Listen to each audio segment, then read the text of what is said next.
G'day and welcome to another Leaded Rapier 709 Microsoft Flight Simulator stream as we take on leg 2 of our journey to Europe in the ATR 72600, with this evening taking a trip from Birdsville to Bathurst Island via Tennant Creek, crossing the Northern Territory. So it's going to be an awesome flight, this one, going to be a lot of fun.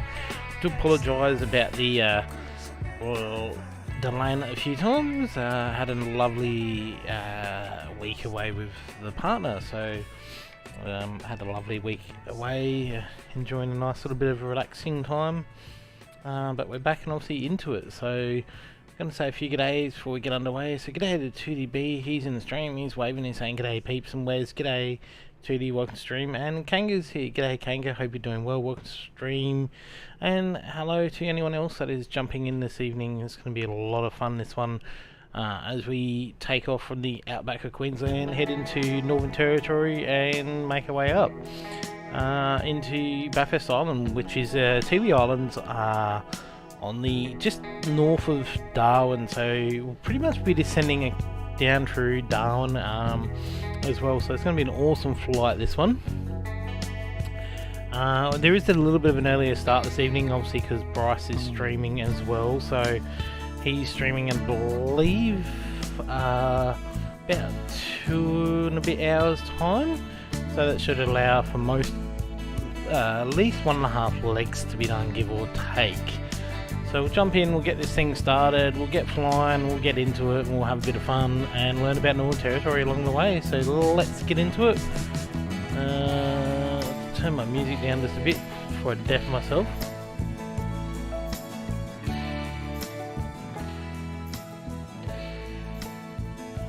we go. So welcome guys, let's jump into it. So it's been a while since we've obviously flown this, so we'll see how we go. Go to there, need to put some ground power in before we get underway. Up to there. Just you to there. Sorry, I'm just. And let's put some ground power on.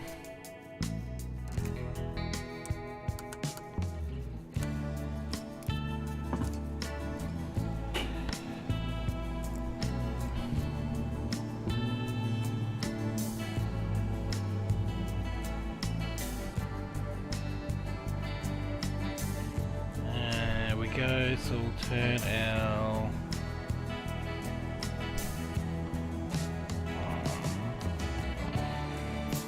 make sure we're on.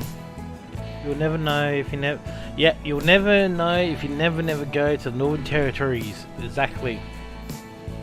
I won't say the other sort of slogan there that's very well known to Territorians there, 2D. You probably know what it is, but. Yeah, I don't think that one's appropriate for a stream because it can be obviously used for a variety of different things.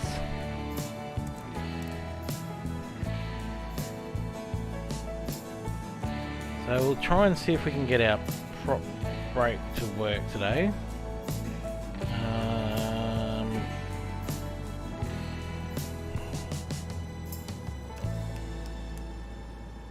Because I feel like we'll get the prop brake, going, because that'll probably be the easiest thing to do.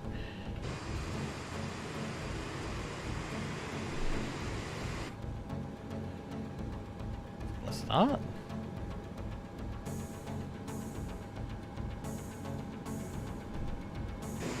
There we go.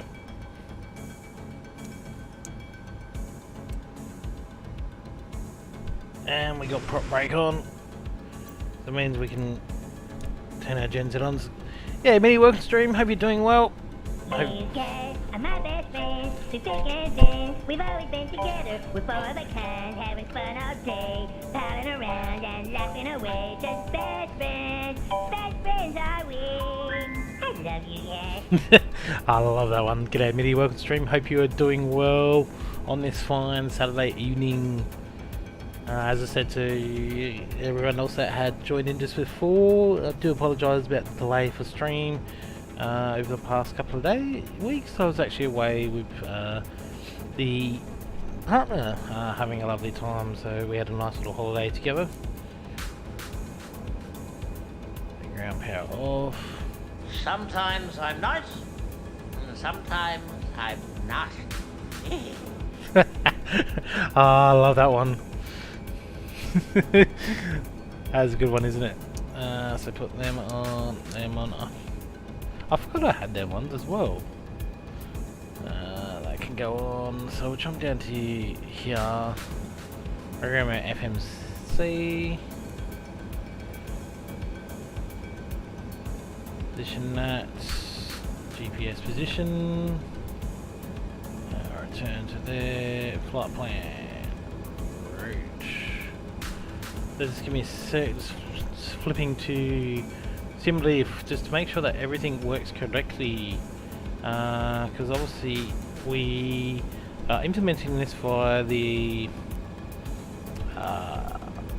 what do you call it? The little system that this has. So I don't have to punch everything in every time.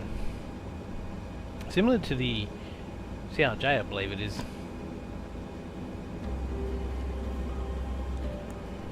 TNK.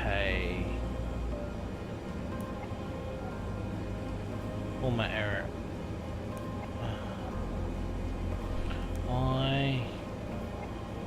IBDV.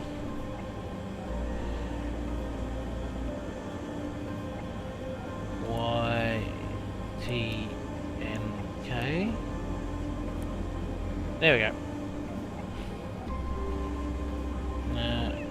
Execute that one. Make sure that is in there correctly. No discretion. Hello, how is everyone? I'll be on and off today, but I'll try and fly with you guys much again. No problem there, Marcus. Welcome to the stream. Hope you're doing well. Welcome to the stream. We are all doing very well this evening, this afternoon, and morning, wherever it may be for people. We'll do our weights. So a little trick on this one, guys. If you remember this one, press and hold your zero fuel fill button for 3 seconds. How much fuel do we need? We need a block fuel of 3584. So obviously we carry more than that. We have not enough. Right. We'll drop that down to there. So we're going to carry about 4,000 kilos. So rechange that one. Change that one. There we go. So it should read 22924. We'll double check that we're correct. Yeah, pretty close. I'm happy with that. So you just basically press and hold zero fuel weight button 3 seconds, your fuel on board weight button for 3 seconds. It'll line it all up. Hold and press this one first. And that one's done. That one's done. So we need a takeoff trim of 28.4%. So your little takeoff trim is just here. So we need takeoff CG, we need a 0.9 up. So just on the side here it's a 0.2 down, we need 0.9 up. So we need to go, make sure we trim it correctly.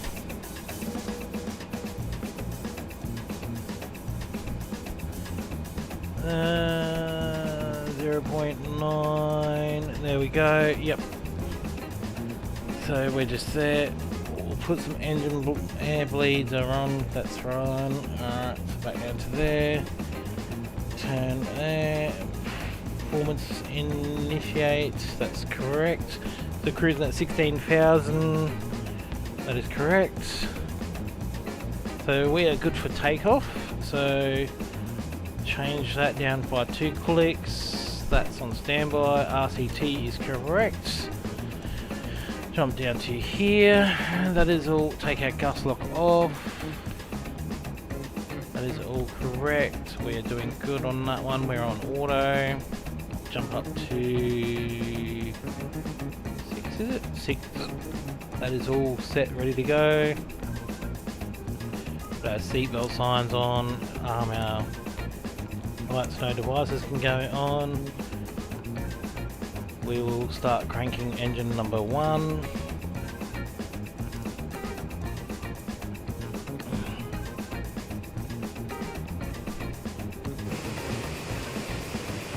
So we've got another Qantas one beside us, and we've got Kanga and Tootie just there as well. Now I have programmed a little magic button now. I can go inside and outside real quick. So that's up and running.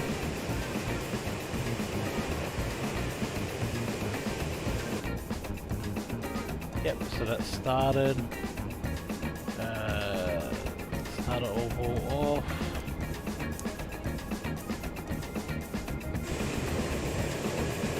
Oops, no.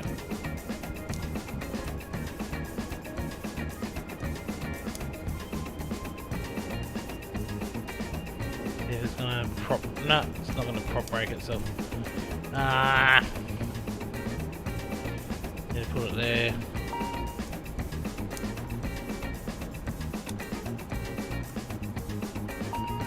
Alright, now turn off.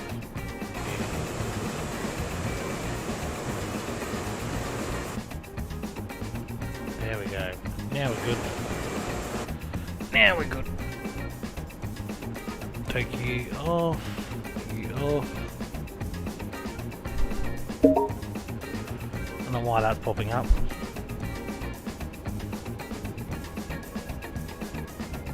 Just let it get itself settled.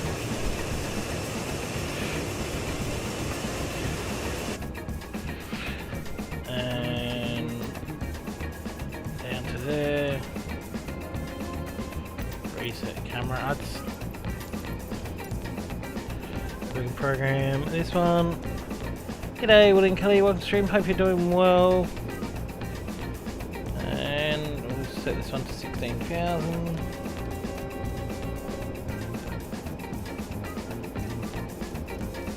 We've got a few in the house this evening, which is good. Program this one.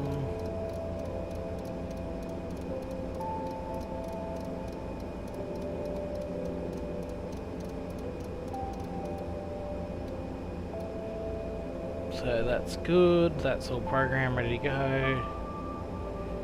Alright, we are good for takeoff. Or taxi at least.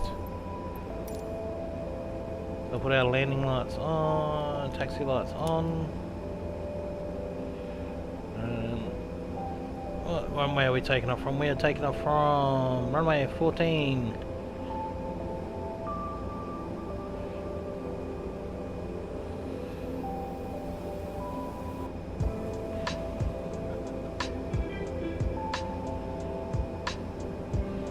But we need to change to ND.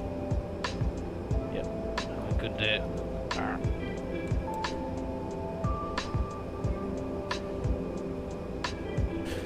So just changing to ND on that one, just so we get our map up on the screen and also weather as well.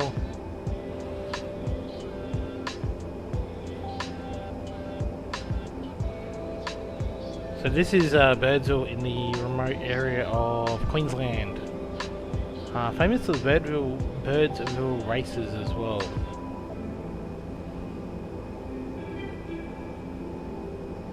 So no wind actually here, looking at the sock just there.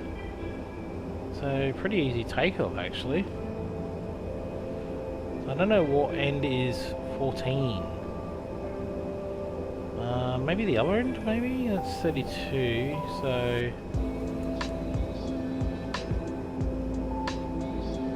Must be the other end. I had hoped to fly tonight but didn't prepare soon enough. Not a problem there with him. Feel free to jump in whatever. That's the upside to this is I always put both flight plans in so people can actually jump in like the King Air or anything else as well and basically fly whatever they want to do as well. So there are two flights this evening. We have off to Tennant Creek, and then from Tennant Creek to Bathurst Island. So we're going to taxi down the runway just here.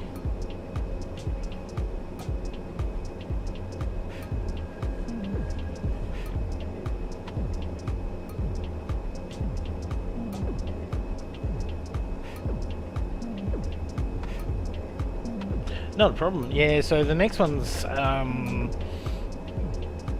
well, I think it's about an hour and 40 for that one. It's going to be a good flight though. It's hopefully winds prevail and we get some nice, good cruising conditions.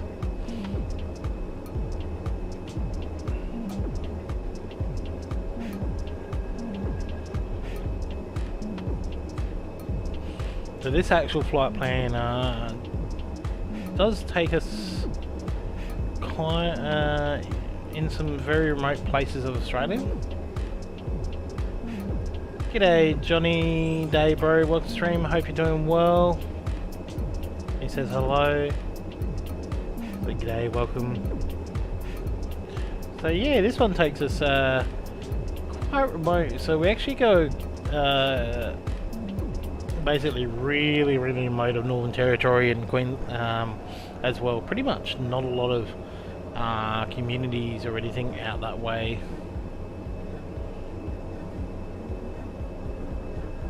I'm doing pretty well, how are you?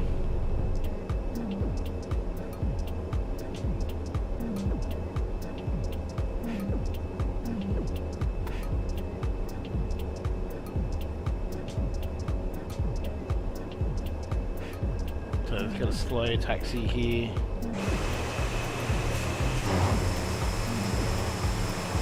Got 2D taxiing behind us as well.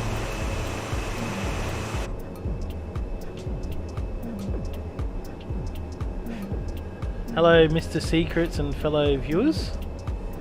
Mr. Secrets, oh, I don't know what you mean by that one there, Brett. Welcome to stream, hope you're doing well.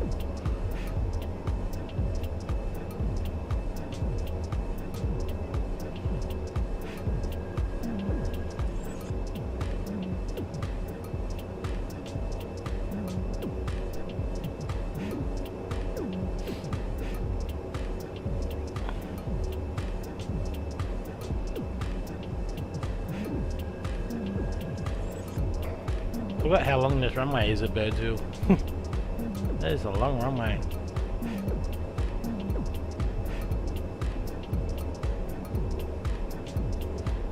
So 1 notch of flaps should do the trick.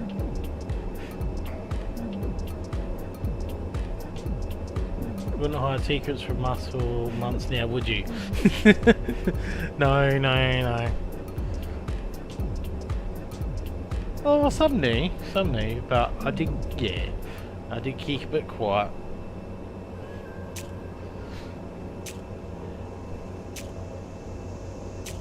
So yes, I had a lovely holiday with the partner.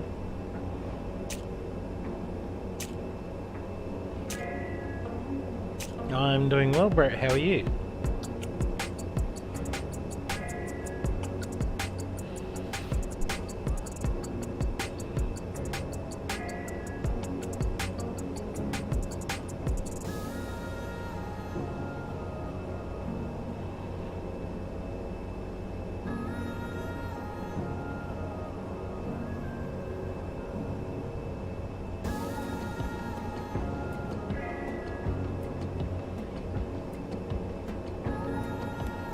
Ooh.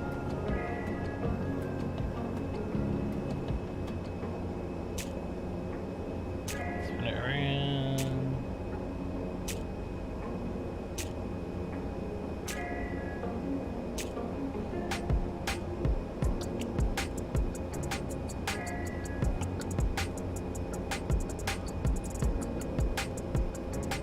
I love how this thing is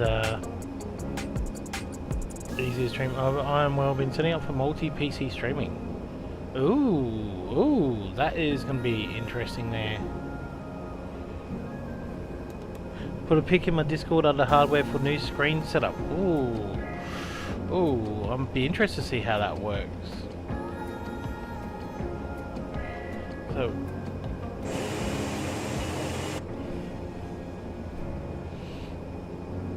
So we'll give it.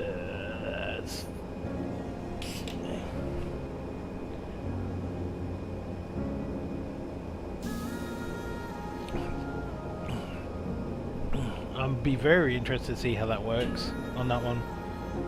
So we are all set in that regard to take off.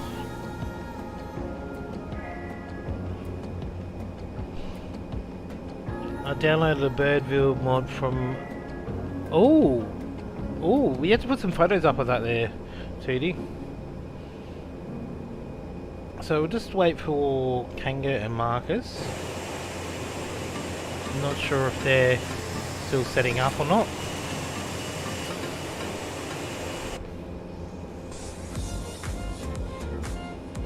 It gives us a chance to do a couple of final checks. So there's no amber in the cockpit. No. We're good there. Final cockpit check is done.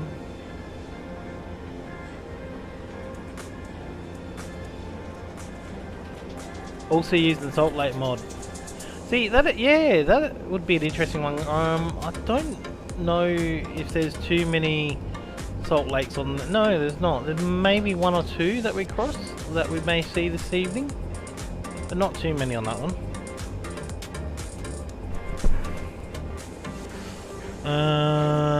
Your ATR doesn't import the SimBrief flight plan. It's in the correct folder. Any ideas? Okay, so on that one there, Marcus, let me jump down to here. So when you go into flightplan, make sure that you put it into the ident one. So the ident should be as follows: YBDVYTNK. Make sure you put that into your ident, and it should pop up.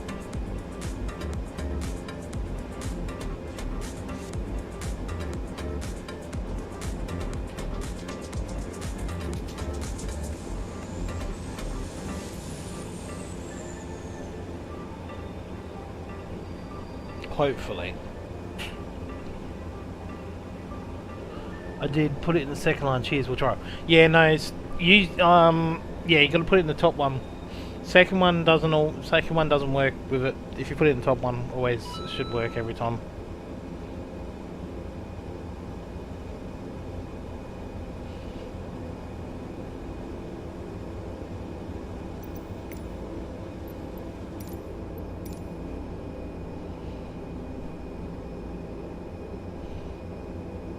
So we'll just give a second just for Marcus just to program his.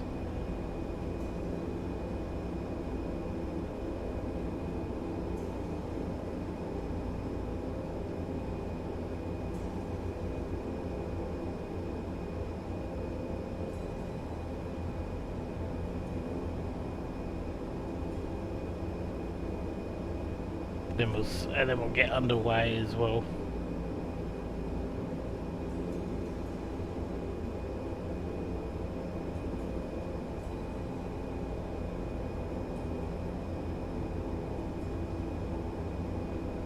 So welcome to the 9 viewers, hope you're doing well, welcome to the stream.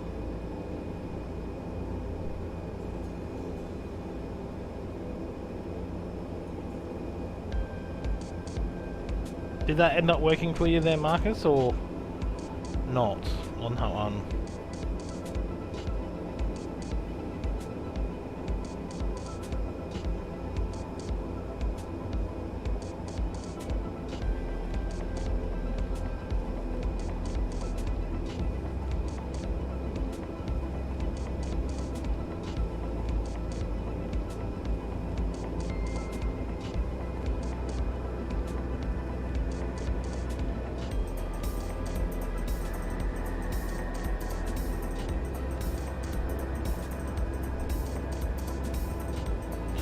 Yeah, sweet, awesome. I'll have to restart playing. Just go, guys, not a problem. Yep. So once Marcus, we'll just wait for Marcus then, and then we'll get underway. What happened to yours there, Kanga? So we are rocking the Qantas livery tonight again. Victor Hotel Quebec Alpha Tango BHQAT. Which I believe is an actual Q400 for Qantas. So -8 Q400.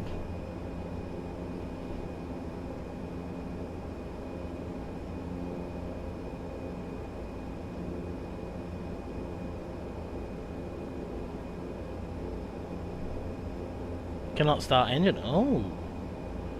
Goofy 400, Q400. Yes. A little bit. Just a little bit. I mean, like I've flown on a Q300 a few times. So I'll start winding this bird up.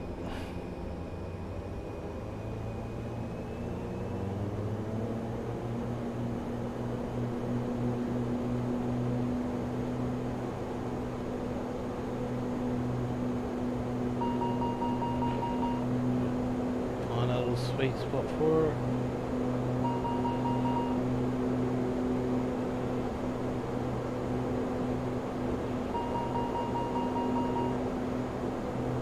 For those FSX old schoolers and before that Plan G is now fully working with MSS. Ooh, ooh, okay, that'll be cool. So why did my music suddenly stop? What's going on?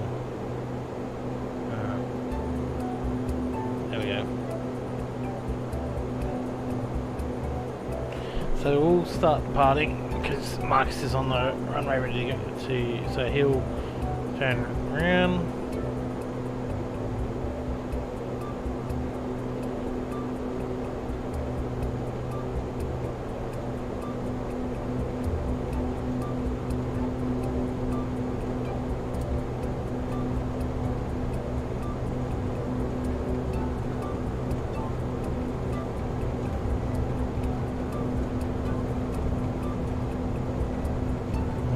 Runway to take off on this.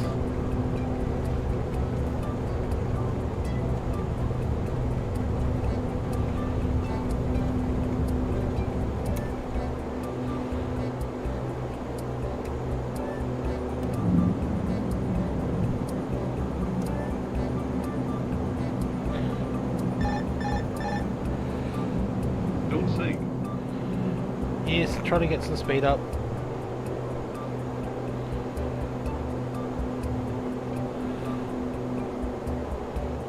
Flaps up.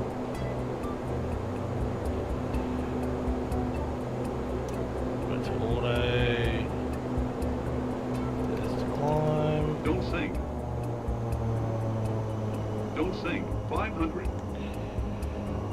Don't sink. Nav.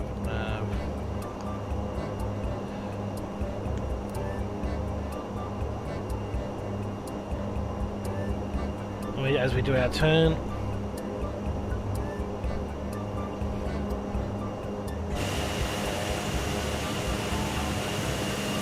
Look how beautiful that is coming out of Birdsville.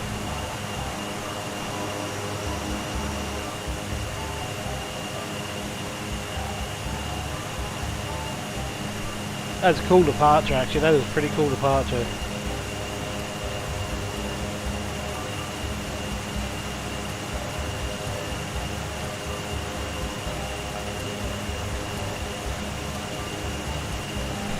Make sure it's still climbing.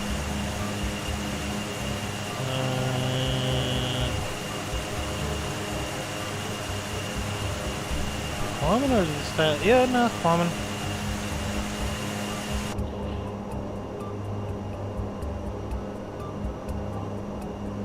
Yeah, it's climbing. That's what we want.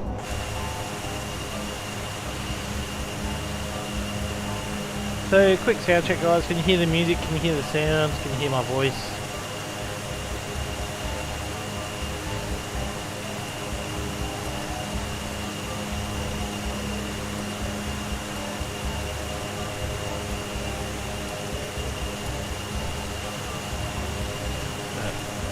Ten out of 10 for all. Thank you, Brett.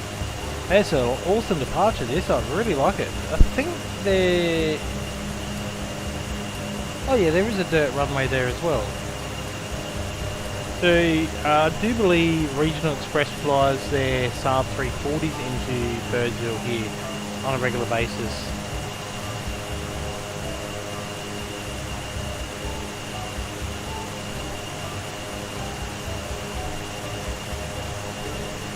So as we say goodbye to Birdsville, we've got Marcus hot on our tail. Tootie is climbing very fast just below us as well.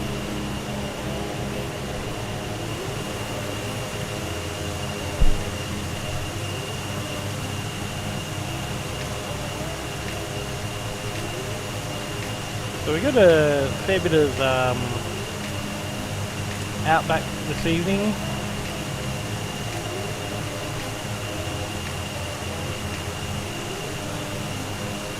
So we do actually fly across, actually next to a few mines as well of Jervis mine as we head our way into Tennant Creek this evening. Pretty much, as I said, very remote area of Northern Territory.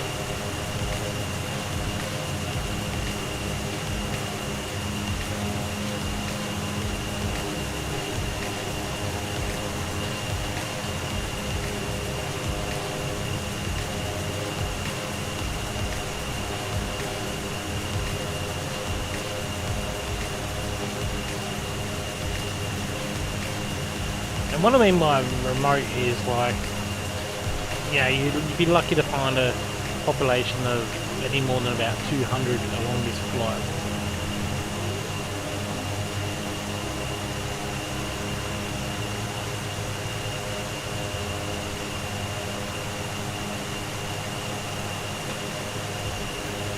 But beautiful flying conditions this evening.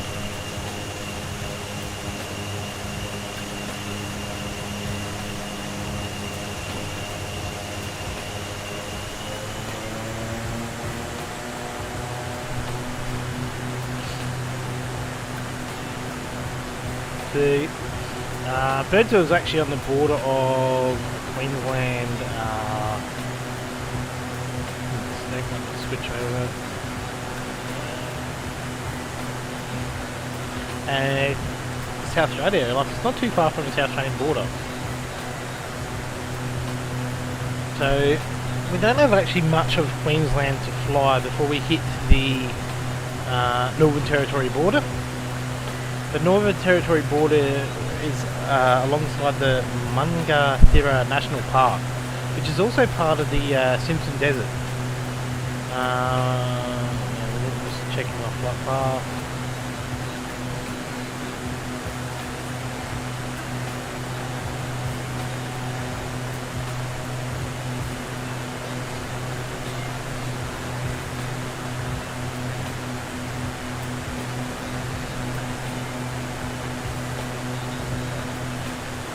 So we are going to obviously fly a fair bit of the Simpson Desert this evening as well, and then into places like across the Plenty River, into the Devonport Ranges National Park before landing in Tennant Creek. Now, a lot of this, as I said, a lot of this area is remote. Great review of the HH last week. What is the HH there, 2D and Brett?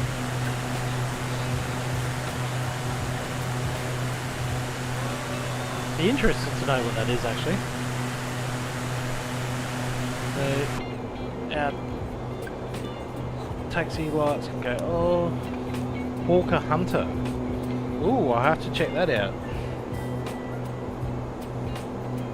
Let's have a quick. Oh, it's a little jet fighter. That'll be pretty cool.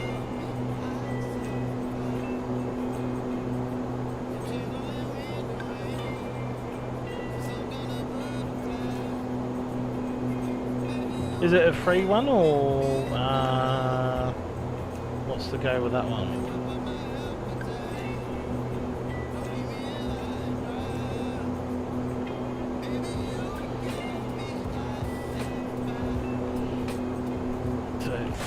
swap out there for. Ooh, that'll be a good one to see. There's definitely some good free ones that are coming out now as well.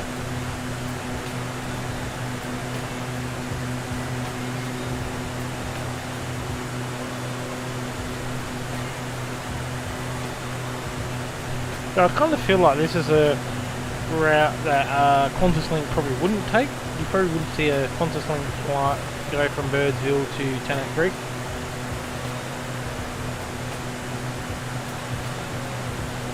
Especially in a 72-seater plane. Just got done downloading a bunch of livery sceneries, etc. Now got to install them all. Need to get some 787 and 74s since they are now flyable with the updates. Yeah, I've seen the updates there, Willie. Yeah, they really did some work to it. So it'll be interesting to see how the 747 flies compared to the Salty mod, because obviously the Salty mod is brilliant for that, like the which you can get through fly-by-wire app. It'll be good to see the 787 flyable as well. There's definitely lots of liveries out for them as well.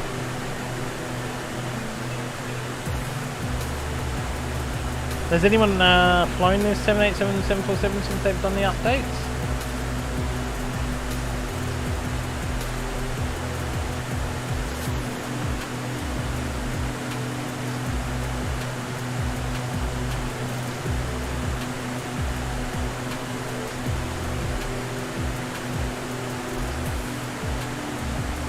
Oh wow, cool.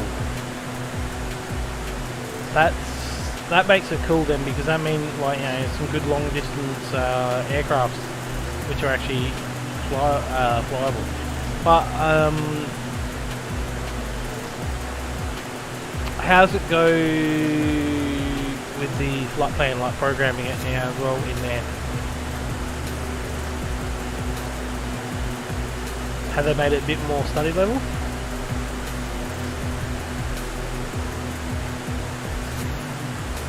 They have done a brilliant job there, Tootie, with Oz. Like, this is absolutely amazing. This is pretty much, I would say, what it would look like in this part of Australia, being so remote, not a lot of population, not a lot of rain.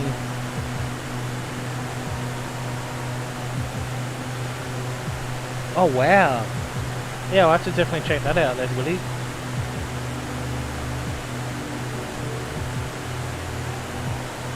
And to think as well, like, guys, so this is an area that's probably not very very well done when it comes to photogrammetry as well, because it is so vastly remote. It would be very hard to get into. Yes, brings back memories already. Oh, I can imagine it would.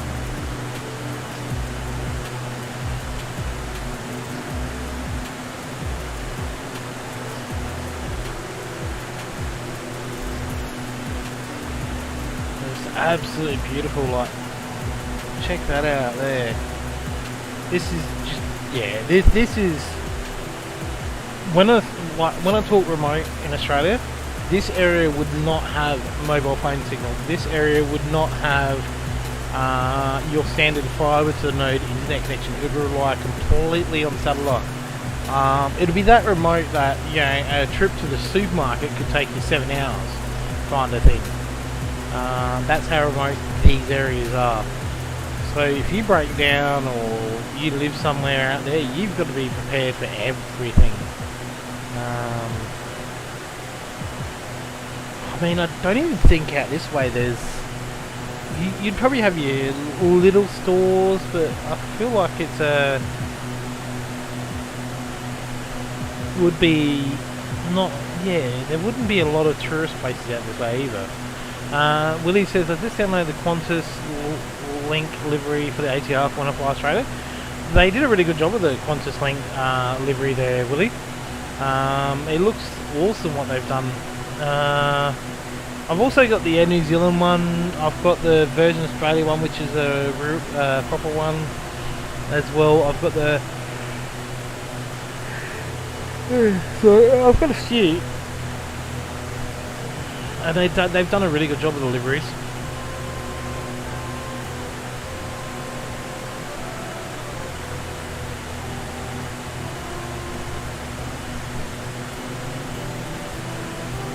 This is just unreal.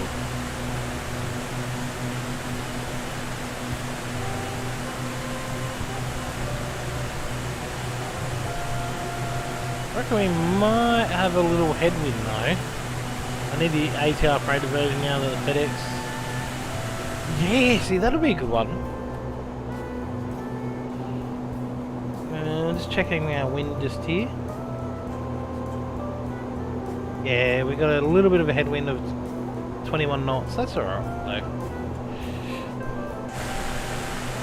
Yeah, I did see that as well. They ordered 50 ATR 72s because the cargo capacity on these is actually pretty good. Like, I mean, the seated version, this is the 72, and we can carry a payload of 6,000 kilos, which is, when you think about it, would be a lot of freight.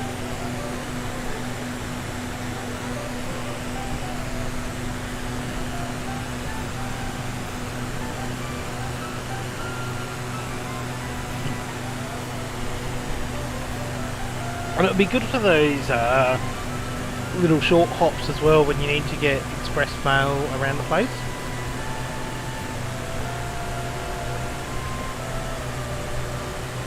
I know in Australia, Virgin Australia use these as the FIFO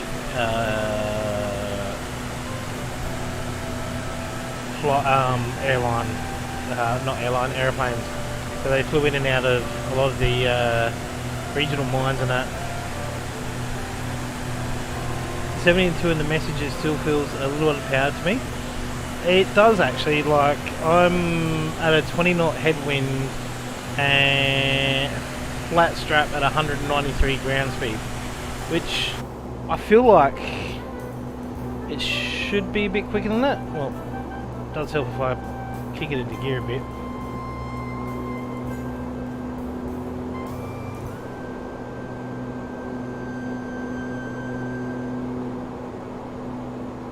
You've really got to watch the engine, your torque gauge is just here. This is your very crucial one.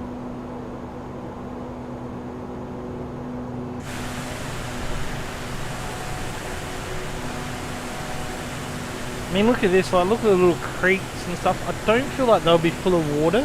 Maybe well, at the moment, yes, because of probably the rain that they've had in the area, but I feel like, yeah, that it's not quite there.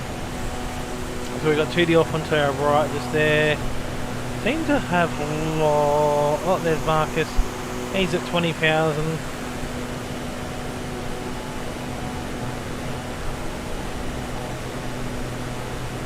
Am I still climbing?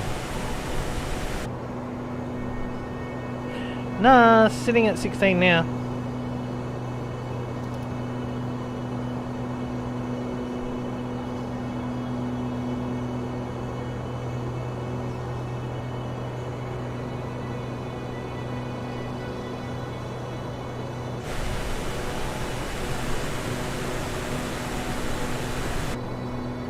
Yeah, no, 16,387 is what I'm sitting at.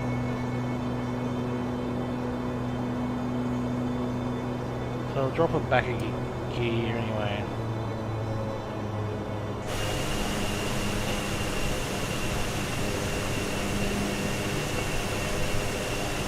I don't know why it shows I'm still climbing though.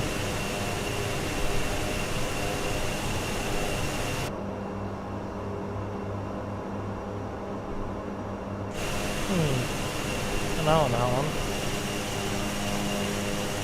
I'm gonna go for half now. Hope I can trust the AP. The AP in this though, Marcus, is pretty good. I do really enjoy it. So we've got a little lake down off the side there. Doesn't tell me a name. I'm gonna have a quick look at Google. So this is called the Mancuni Lake West and Mancuni Lake East. I believe that's the one.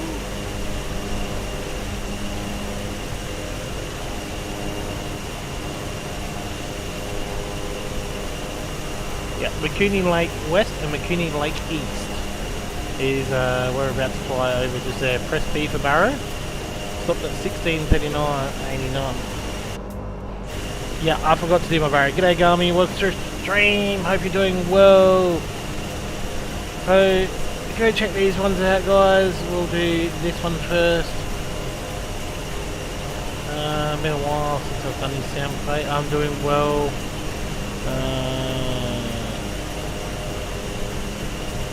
Go check out Brett. He's an awesome streamer. Hello, and welcome to another Brett Plays video. No, I haven't actually installed it yet there, Marcus, as I've been away. We've been meaning to though. My Australia looks better than yours. Whoopsies! And go check out this one as well, Mr. Gami Wombat. Go give him a like and a sub, guys. Predictably, Hammond had binned it. Yep. No. How the hell did you get it there? I don't know if that one went through too, so I'll do that one for him.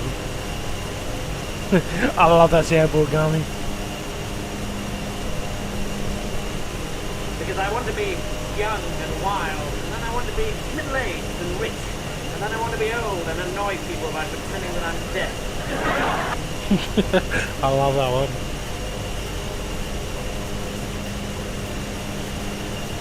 But yeah, Marcus, you reminded me to put it in.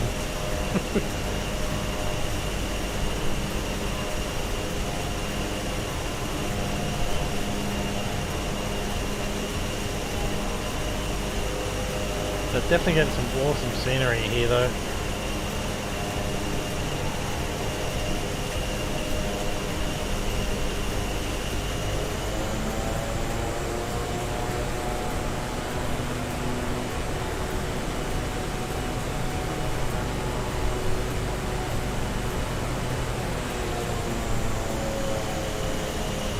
Marcus is really cruising on 20,000 there.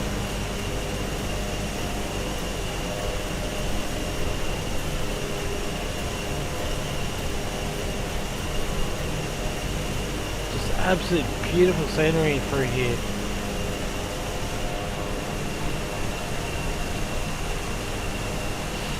So this flight this evening actually takes us pretty much on our last little bit of Australia before we start crossing over into Papua New Guinea.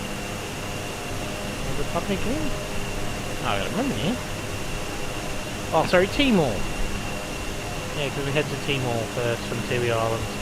So our next leg, which is our next stream, will actually be taking a bit of water crossing. As we start heading through Timor into places like Malaysia and start working our way up. So we've actually crossed a fair bit of Australia at the moment. We're about halfway across Australia.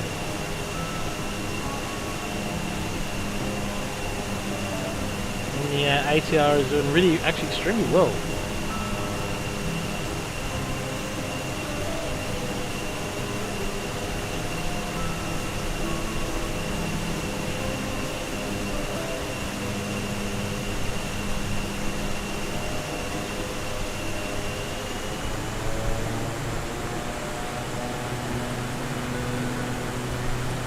Simpson National Park is on our left hand side, that is correct. So Simpson National Park, let's have a look and see what we have in store. Simpson National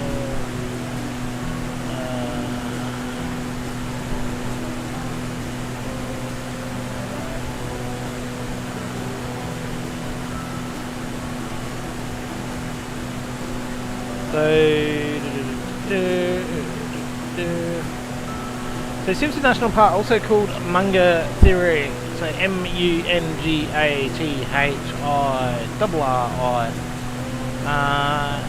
It is also known as the Simpson Desert Conservation Park as well. It is a protected area located in the far north Australia state of South Australia, near its border with Queensland and Northern Territory. As of 2021, it is the largest national park in Australia, covering 14,000 square miles or 3,600,000 hectares. Park's about 970 kilometres or 600 miles on the north of the state capital of Adelaide, and about 134 miles or 215 kilometres northeast of the town of Unadilla. The conservation park occupied land within the Simpson Desert. It's a desert locally of the same name. It's bounded by the borders of Northern Territory and Queensland to its north and by the Simpson Desert Regional Reserve to its west, south and east.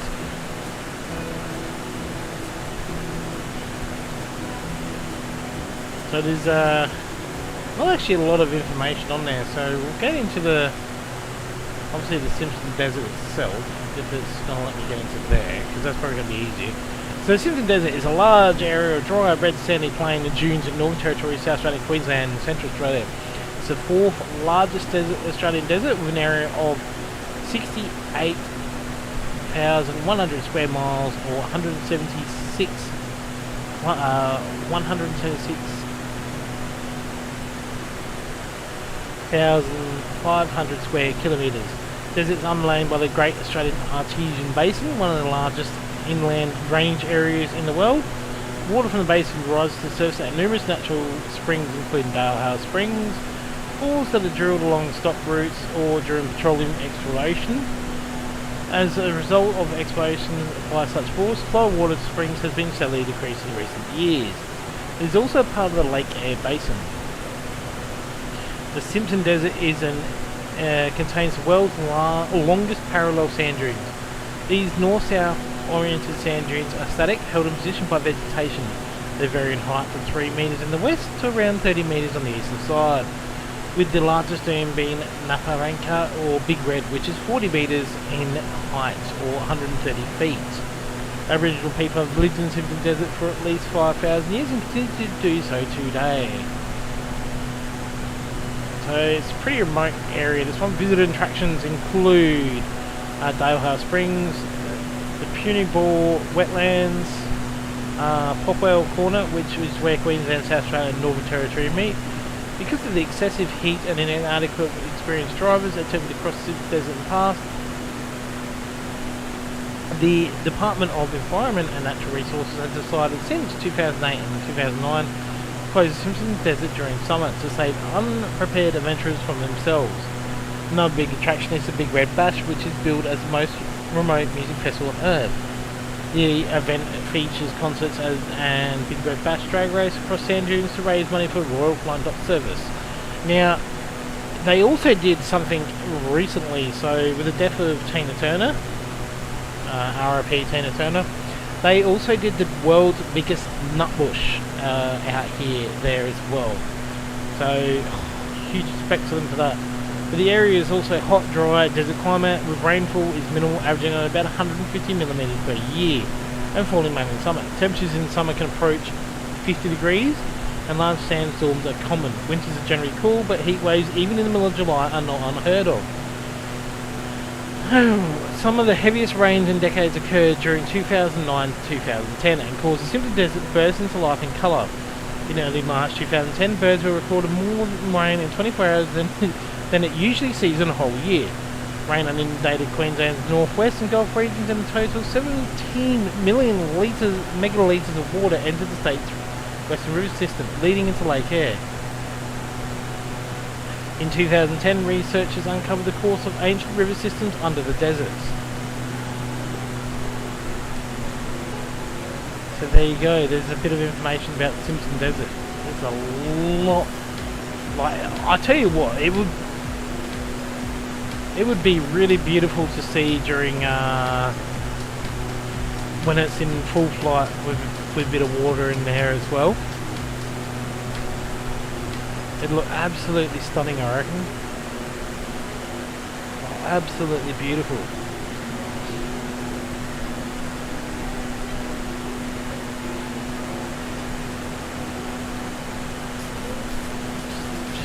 I mean, I've been to in Northern Territory when it's rained in places like Uluru and Alice Springs, and just how quick it changes to green and flowers and stuff. Oh, it's unreal. It is a sight to behold. It is just absolutely amazing. And imagine a place like this that's just, yeah, desert like that, just coming green. Just looks absolutely unreal. Not sure what Tootie is doing there off to the side there from us. Marcus is way out in front there.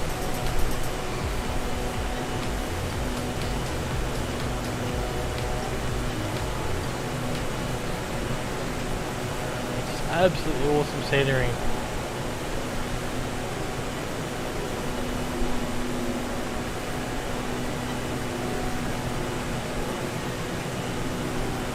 So we're getting some good crews actually through here. Sitting at 265 across the ground, about 16,324 feet, so not bad, pretty good.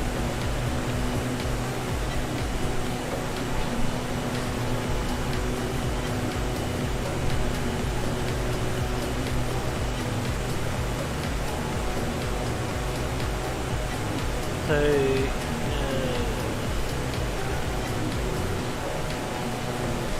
pretty sure we crossed into, or either into or just about to cross into Northern Territory just here.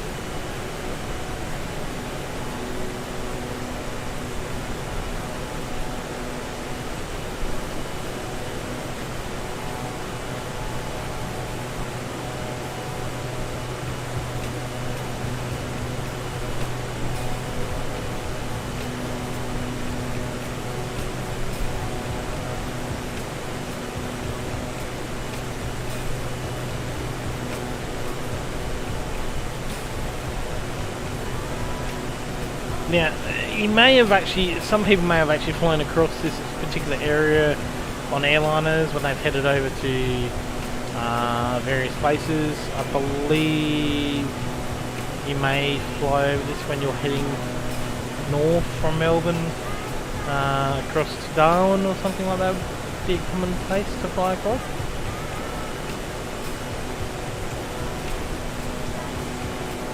But definitely, obviously, not so much in a regional airliner like this. There's not a lot of regional airliners that fly Northern Territory. There's only Air North and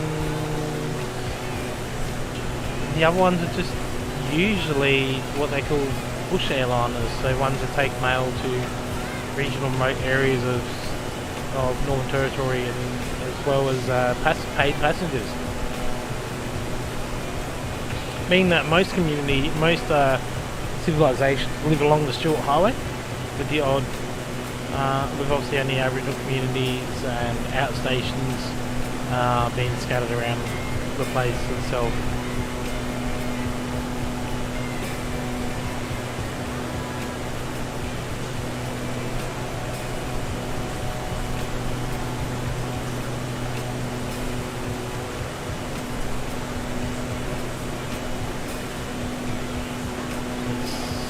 Such beautiful scenery though.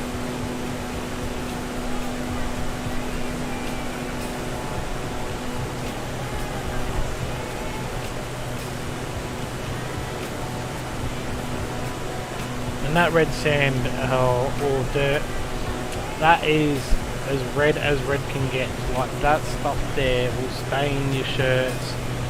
It'll make your white car go red.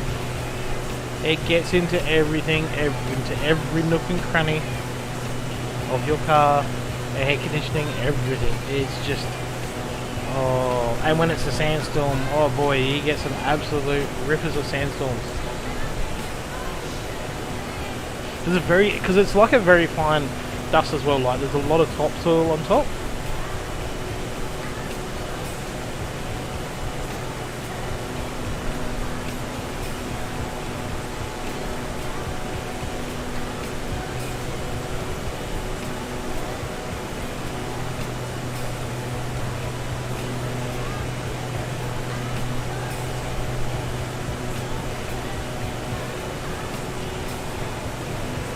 Here's a quick little fun fact for you.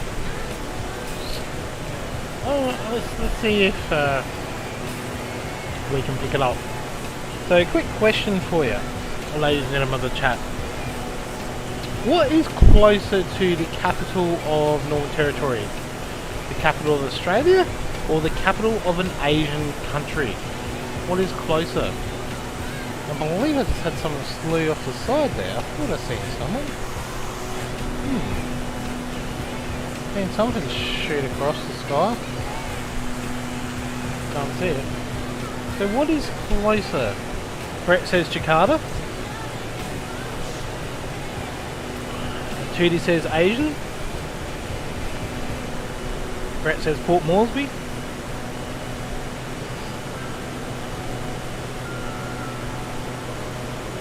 Yeah, because Port Moresby is the capital of Papua New Guinea, isn't it?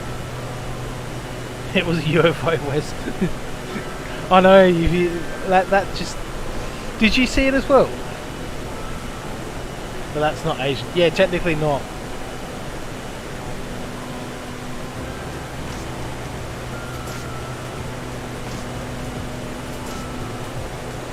Yeah, that was really odd.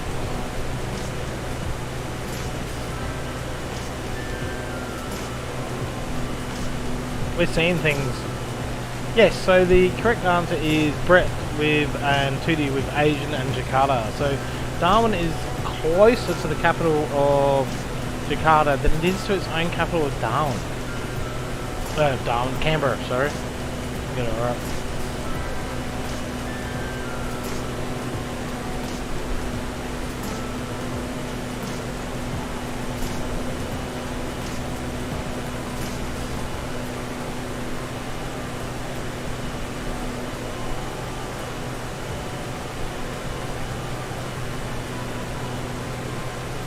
One of the most vital pieces of infrastructure in the Northern Territory is its road transport network and its rail network. A lot of freight comes up by road transport as well as rail network as well. Some trains can be a couple of k's long at some stages, carrying a lot of freight goods up to as far as Darwin, and it's quite common also to see a triple road train along the highway in Northern Territory as well, carrying all sorts of things such as cattle.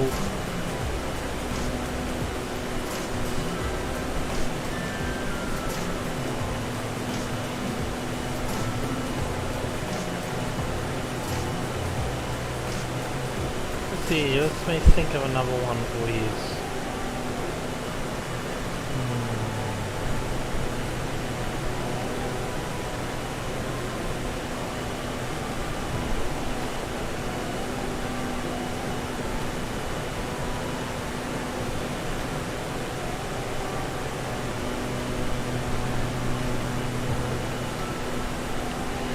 So, trying to think of this one. What movie? So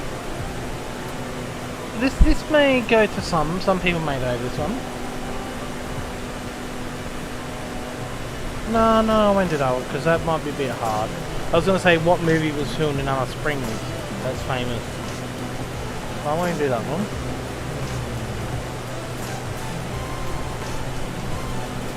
What is the Northern Territory famous for in Australia? What is the North, besides Uluru, what is it most famous for? Is it not having speed limits, or is it chicken runs?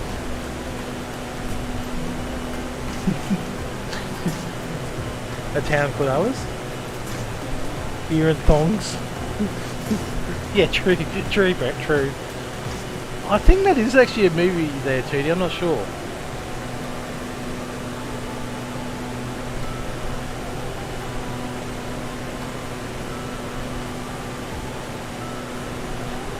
But Alice was famous for being the setting of, or Alice Springs I should say, was famous for being the setting of the film Priscilla, Queen of the Desert. They obviously filmed all the casino when they arrived in Alice Springs. very well known area for filming as well. What is the territory most famous for, besides Uluru? It's not so much as anymore as it was it used to be. There is still some areas that allow it, but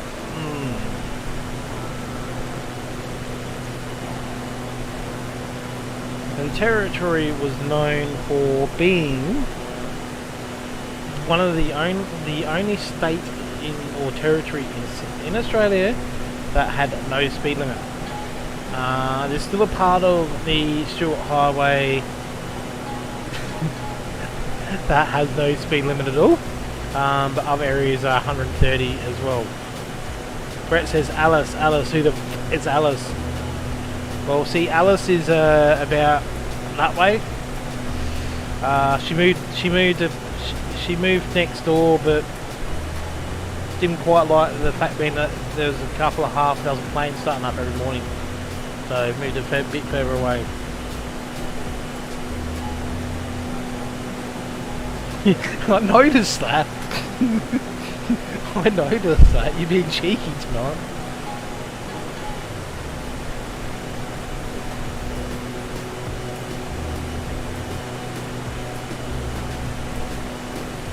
I think we all want to know, Brett, what you've been drinking or eating or whatever, because whatever you're on, we want a piece of it.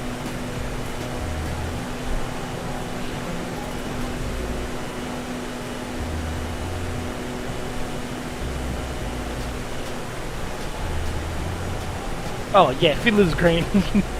Yes, that's the best at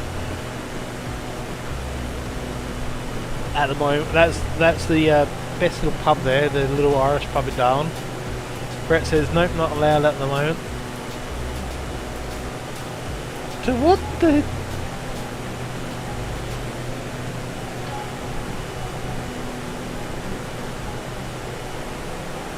I'm intrigued there, Brett.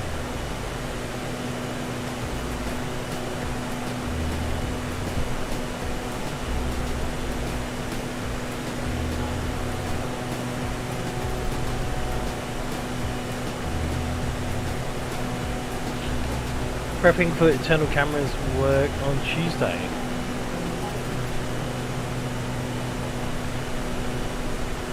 Ooh. Brett's going fancy.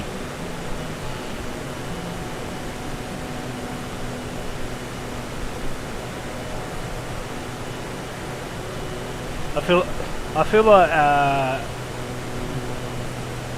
that is going to be a very interesting stream to watch, to see how it all works and how it all plays along.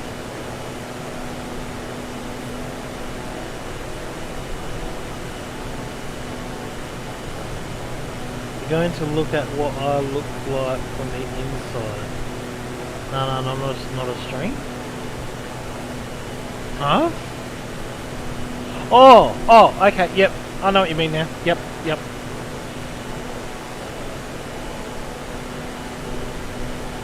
I know what you mean now.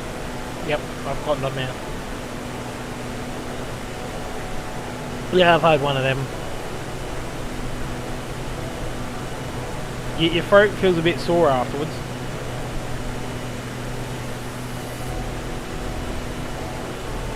I mean, you could technically stream it, but I don't think anyone would want to watch it.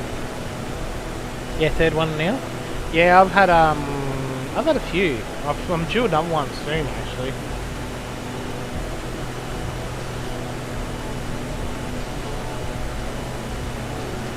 They are really easy though.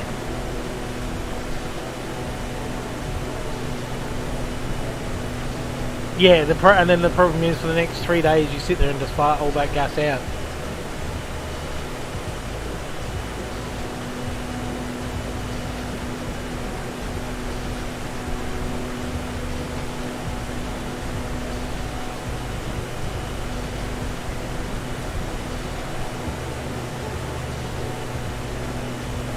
Yeah, when they recover. Yeah, true.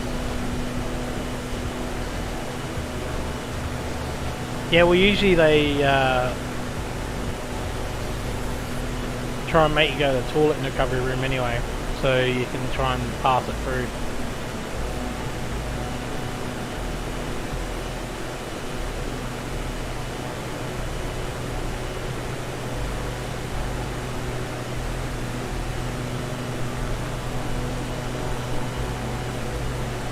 I think the hardest part of that one is when trying to wiggle yourself into position so you can have the light block in as well as for them to be able to put the camera down. Because you got to have that special mouthpiece light block. Where it's got to sit right. If it doesn't sit right, they get really grumpy about it.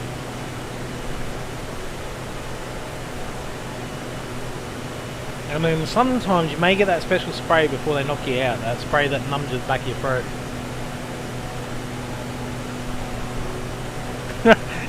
I never got that treatment. It was called your wife. She's here to take you home. But like, yeah, no. They gave me a hot Milo and a sandwich,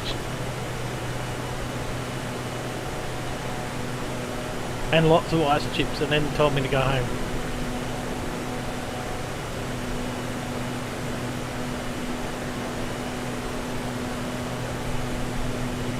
They prefer not to knock you out here if you can do it. Yeah, sometimes they don't knock you out here, but 9 times out of 10 they just prefer to knock you out because they usually do. I know it would be they usually do biopsies as well.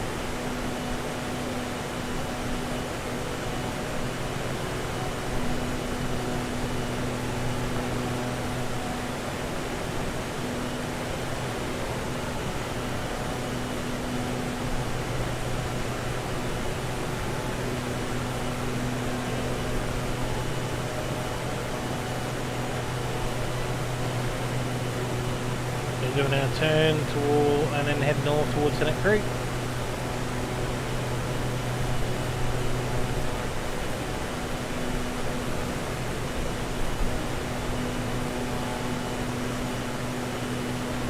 Marcus is really cruising along there.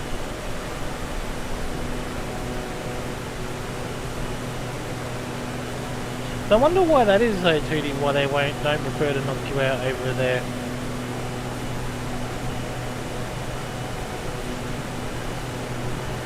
Because I know like general anaesthetic can be a bit sort of how you doing sometimes, like it can make you say the darndest things.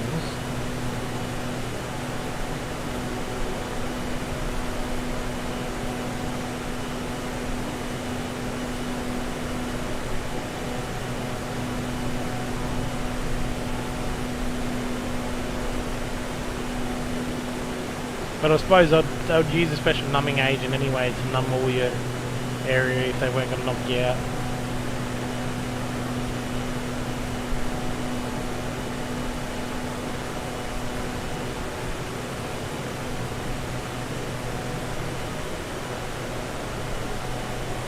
Oh yeah, yeah, now I understand. Definitely would be as well, because you'd have to be extremely careful, because especially if you're sensitive to anaesthetic.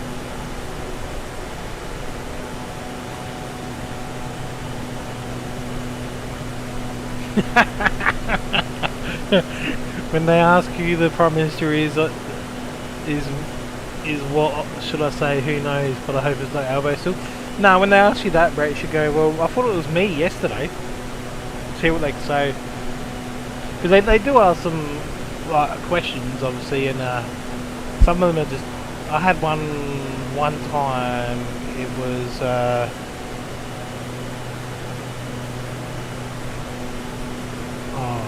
What year is it? And I can't remember. I blurted out something weird, and then it's like, hey, gump.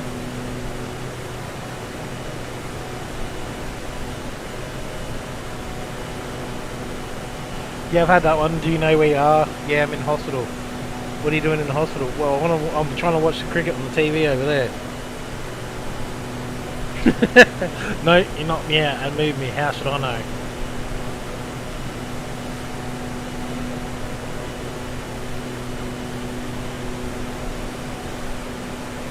Yeah, well, for you know, you could have went to had your operation in a one hospital, but moved to another. What year is it? Well, the year is 1942.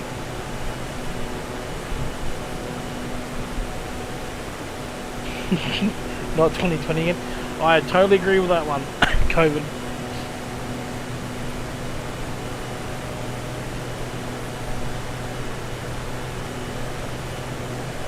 I'm pretty sure everyone would agree with you on that though, Brett. 2020 was a very hard year.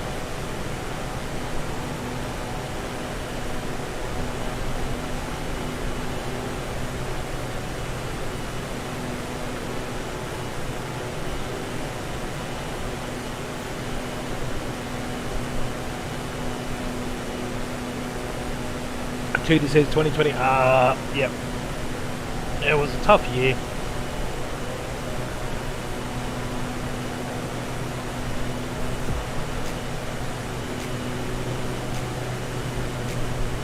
Nah, we got locked in several times. I mean, we got locked in over a pizza box. Of all things. Ooh, he's touched the pizza box. There could be people infected. Let's lock our state down. Yeah, you did lock everyone out as well.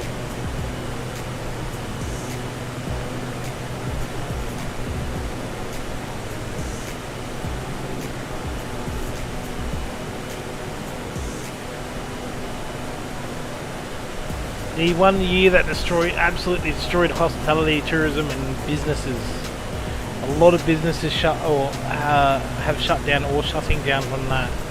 But the other thing that's interesting, I'm not sure if it's the same over in England or where other people may be, is you look at how high inflation has jumped up since then. Obviously cost of living and products has jumped massively since the year 2020. An example being like a let me think, a simple bottle of water, like a loaf of bread went from say $2 to $3.50 for example.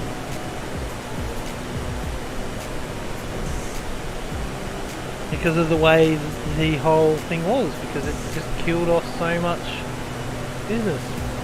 And businesses are still struggling to recover. I actually read in the paper the other day that the Territory, for example, is struggling to get tourists back like it did pre-COVID. Yeah, exactly.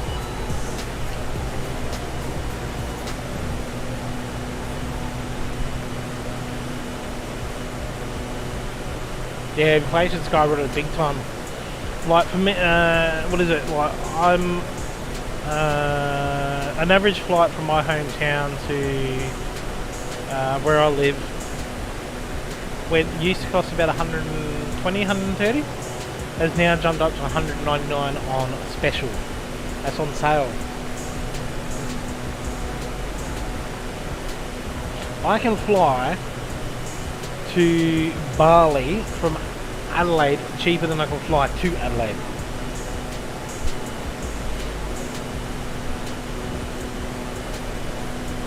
I can fly to Melbourne and back like nearly twice for the same price I can fly to Adelaide. And maybe back. Oh, no, so trying to work it out. Heck, I can fly to Darwin and back business class before I get one way a return trip. It's clear from our visit Australia that Australia, it is struggling big time. It just died off so quick because a lot of the hospitality industry in Australia relies on tourism, especially up through the Territory, Queensland, bits and pieces like that. Without tourism, there was no income. There was a lot of big businesses that I know that actually sold off because they just couldn't keep running it. Brett says he'll be in Melbourne next month. Ooh. I hope you have a lovely holiday over there, Brett.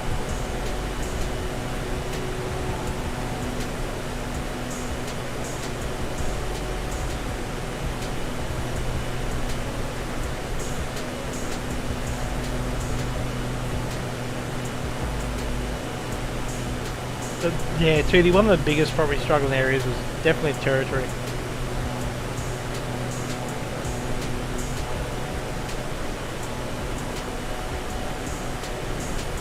Because what made it worse is we had 3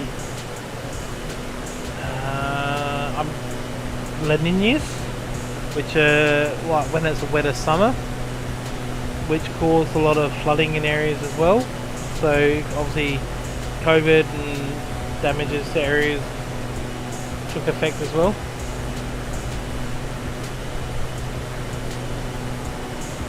I mean, a lot of the Kimberleys in northern West Australia are not able to open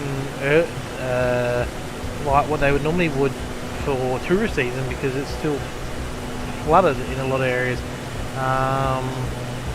Example, Fitzroy Crossing, you have to take a low bridge because the bridge is still getting rebuilt because of the floods that they had.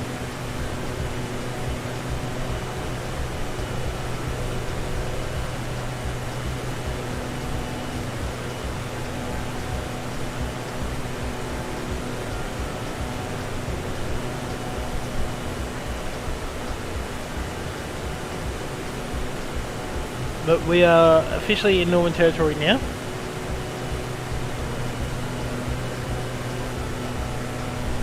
We're about an hour away from Tennant Creek.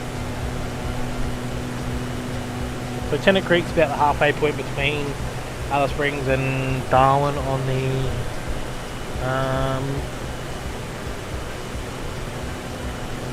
Stuart Highway. It's just south of a place called Three Ways, sorry. So Three Ways is the turn off to Queensland. We head to Mount Isa and Cairns and all that from Northern Territory. Got places like Barbie, Homestead out that way. So to the left of us is the McDonald Hearts Range, which is just there. It clearly opened my eyes to the challenges Australia faces. Great country, it's a beautiful country, but faces a lot of challenges because we're so well. Basically, we're surrounded by a giant moat.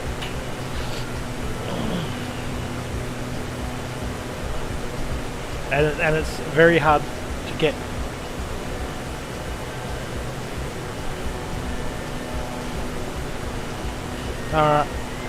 I'm not sure if you've seen that. Ninja just dropped off a nice coffee for me, so thank you to Ninja. Scared the living crap out of me. Sitting there to see this arm just sitting there and just going, eh. Oh, he's a good boy. But it definitely faces its challenges as well because so much infrastructure has to be put in place for things to work, especially out here, like how reliant we are on the transport industry alone. Goes to show the challenges we're going to have. Like, I can't see Australia being one that's going to jump into electric vehicles such as trucks on a regular basis unless we start putting stuff in place. Because I know guys that travel in their trucks and do 3-4 day trips. Oh, this is good stuff. South Aussies at its best.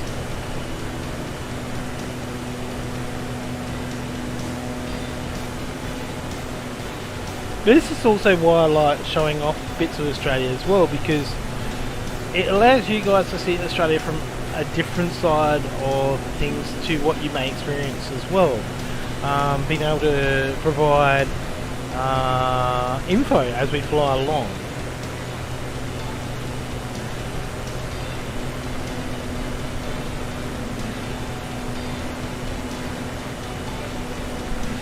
So, part of where we're flying over at the moment, there is actually a little highway that goes off this way. You can get into Queensland this way via the Plenty Highway. There is a couple of national parks out this way, like Ruby Gap Nature Park, couple of tourist areas as well, such as Ross River Resorts. Pretty sure we're near Atalunga as well, aren't we? Sure, the marine. Okay. Ross River. Oh yeah, there we go. I was just reading where we were at as well. So there is a lot of areas out here as well. So you've also got like the Hale River, for example, which is a couple of tourist destinations and homesteads as well. Thank you very much for that, Ninja. You scared the crap out of me.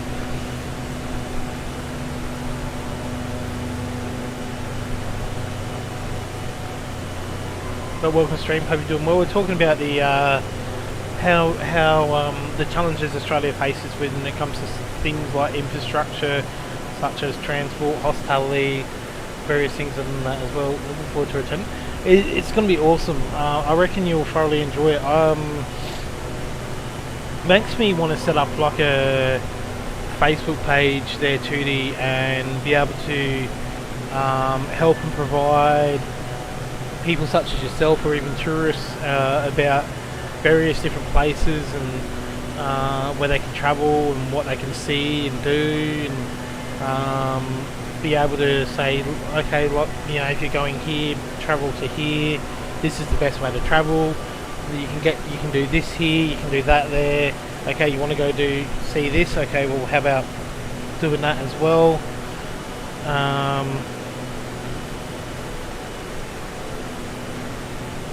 There's not a lot of info when it comes to that stuff. Like, example being, a couple of the places that I've told you about and stuff like that as well, and all the little flights that you can do from various places, like flying over Lake Eyre, the Kimberleys and bits and pieces like that. Is you don't know about it until you actually get into Australia sometimes, or knowing like what particular what time would be the best to say go to Uluru, for example, or Alice Springs. Knowing where good little eateries are, like Fiddlers on the Green in Darwin.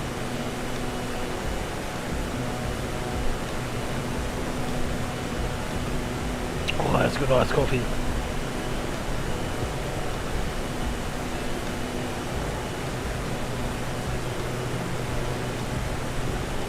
And then also having an area, like, you know, obviously on the page where people travel in, of being able to provide information and go, oh, okay, so I went to Australia and we travelled here, but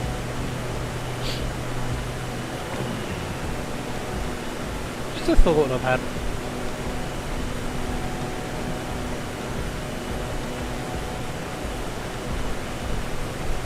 So this is the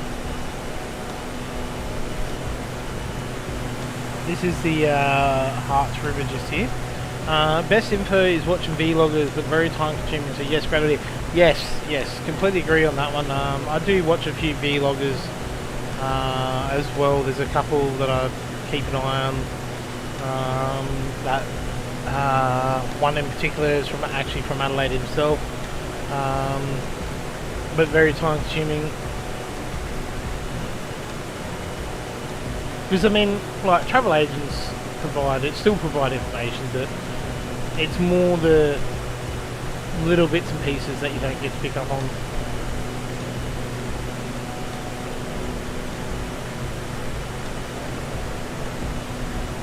Like, I feel like Brett would be able to, for example, might know a really good pub, like a couple of good spots to camp out in Tasmania.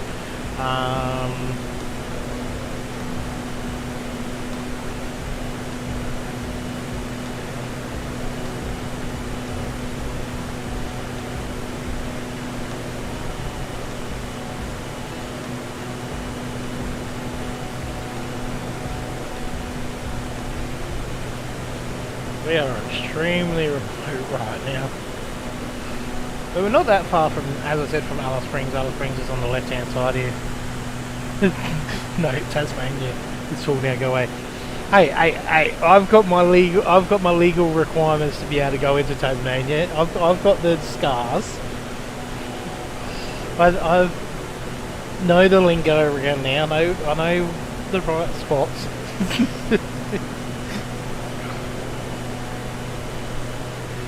My camping spots. He's like, my precious. That one over there too, no. We'll start camping in Tassie and then Brett just randomly pops up. Ooh, there's Brett. Yeah, it's Fighter. Welcome to the stream. Hope you're doing well.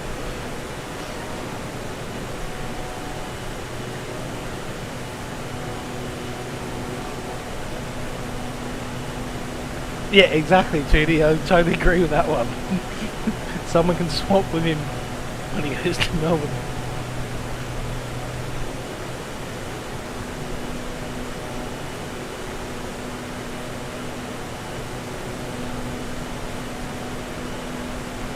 Oh, it is absolutely beautiful over there, Judy. One out, one in for a week.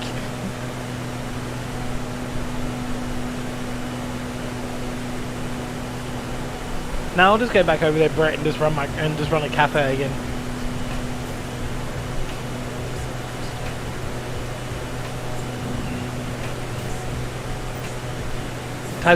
Tasmanians love their coffee. We got a little airport here, Jervis. Let's have a look at Jervis. See what Jervis is all about. Let's go this one. Yeah, that would be cool. Yeah, because you guys really love your coffee. Like, I was very surprised about it over there. So, for those wondering, I used to actually manage a cafe in North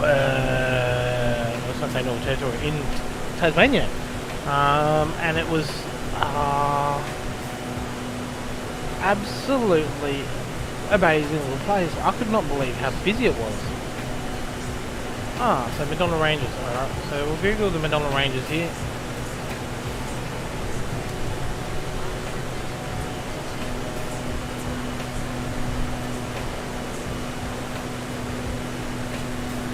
The Madonna Ranges, also known as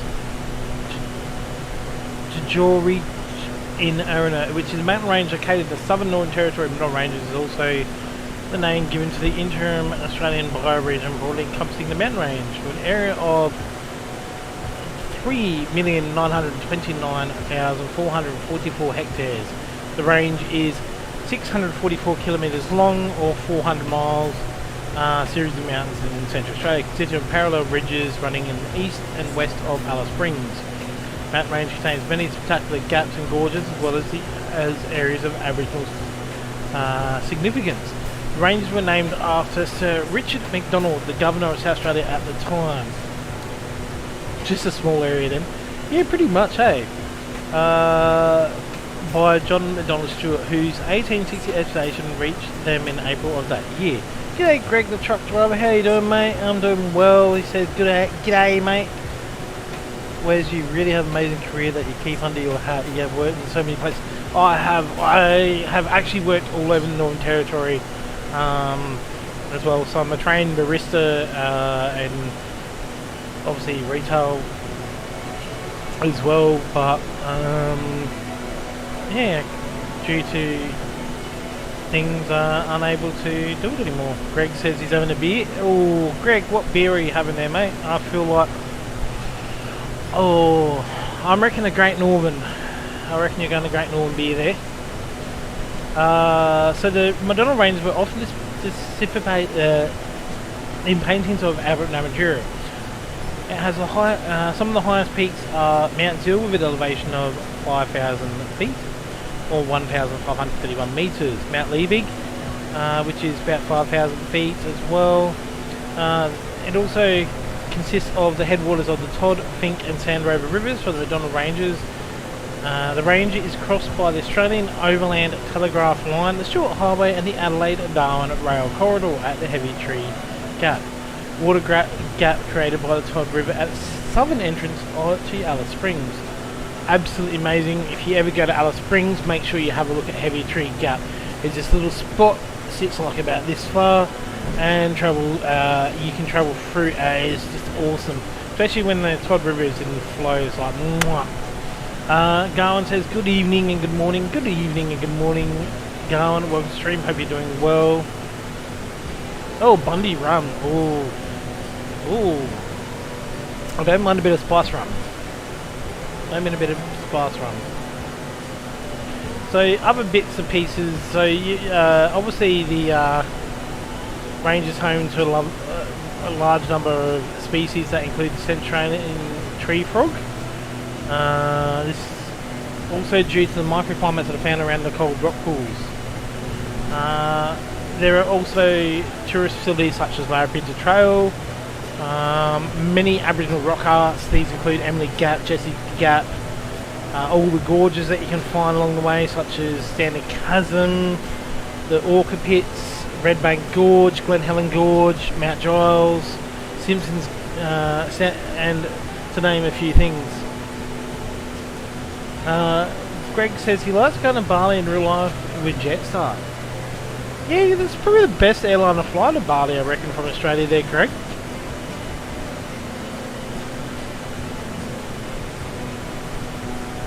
All hail the bacon. Oh, now, see, bacon goes well in a lot of things. Bacon is good in a lot of things. Just makes a burger 10 times better. Bacon.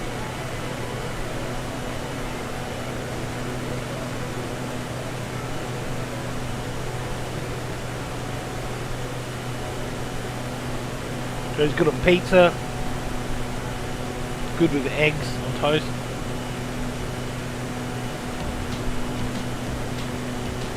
Depends how you're going. Is it crispy bacon or just nice soft bacon?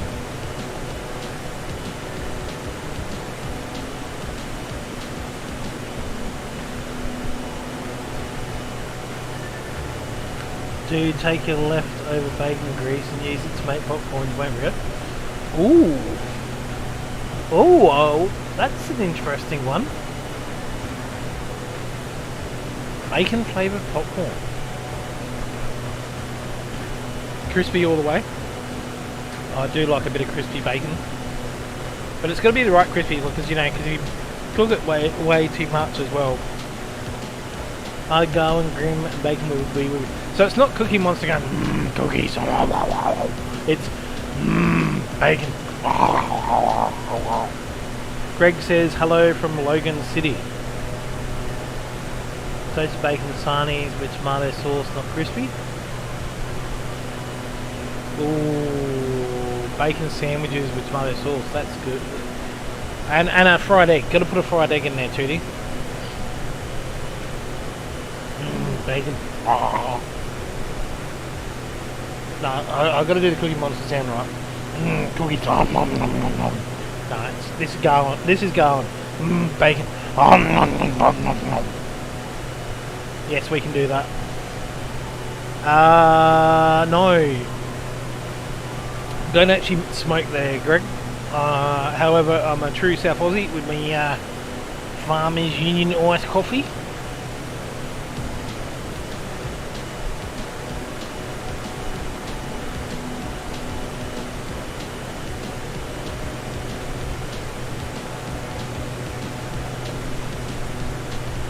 Yeah.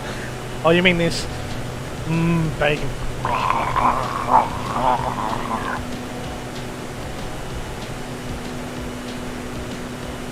I must admit though, like a good donut, if you a good quality fresh donut is good. You like the pokies, mate? Oh yeah. Nothing wrong with a bit of pokies. G'day, She. Welcome to the stream. Hope you're doing well. But good quality fresh donut. The same as a pie, like, a good quality homemade pie is nice as well.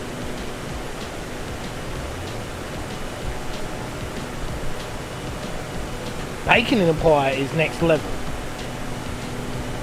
There's one particular pie I like, we call them Ned Kellys over here, going. I'm not sure what they call them over there. So it's a mincemeat pie with bacon, cheese, and a fried egg on top. Stu says, donuts.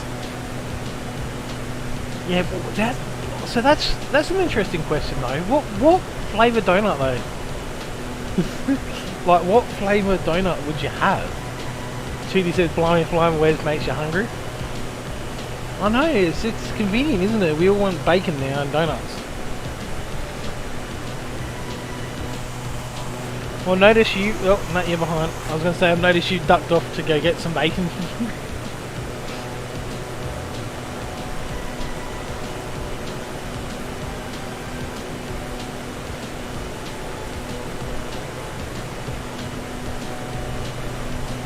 So we do have a rare streamer streaming tonight with us. I believe at 9:45, so about an hour's time. We have Mr. Just Some Aussie Gamer streaming this evening for the first time in a while. Not Haggis ones. Ooh, yeah, see that, I don't feel like that works. But yeah, Just Some Aussie Gamer, aka Bricel, is streaming this evening in about an hour's time as well, so make sure you go check him out and give him a like and a subscribe as well. I really need to know how to set up Flight to raid it, so once I finish streaming, obviously I can send yous all over there and go, hey, because it's a new YouTube feature on there. I don't know what I hit just then, but apparently I hit something. No, but when it comes to donuts, says Stu, nice chocolate donut works really well. All one with sprinkles. Oh, you have to be monetized in the raid. I tried. Oh, okay. Well, there you go. I didn't know that one there, girl.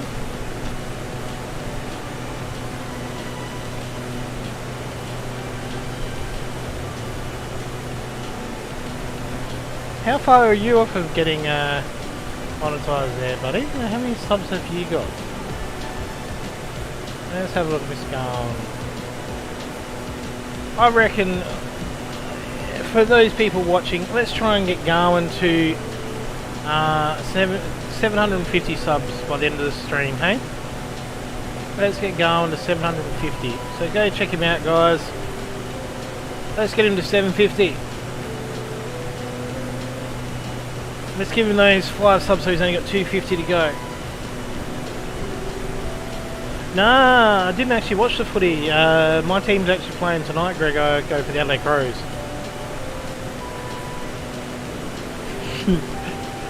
Trudy says raspberry for him. Yeah, I don't want a raspberry strawberry, raspberry donut. Gawin is a few swear words shorter than a 1k he needs. Yeah, probably. He's a little bit more savage than what a little bit more swear word than I can be at times. Judy's already subscribed.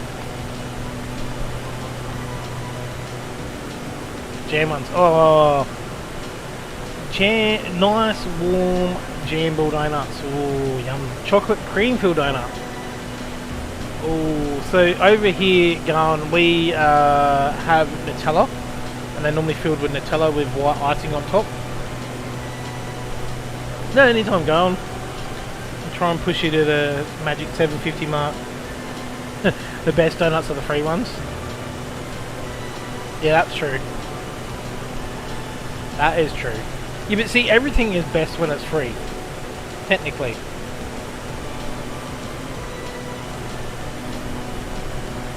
I like chocolate better than Nutella. Yeah, I don't think I've come across a chocolate filled one over here. Let's have a look. I don't mind cookies and cream. Like, cookies and cream is a nice one. Because we got, well, I don't think it's the same as yours, but it might be close. Krispy Kremes.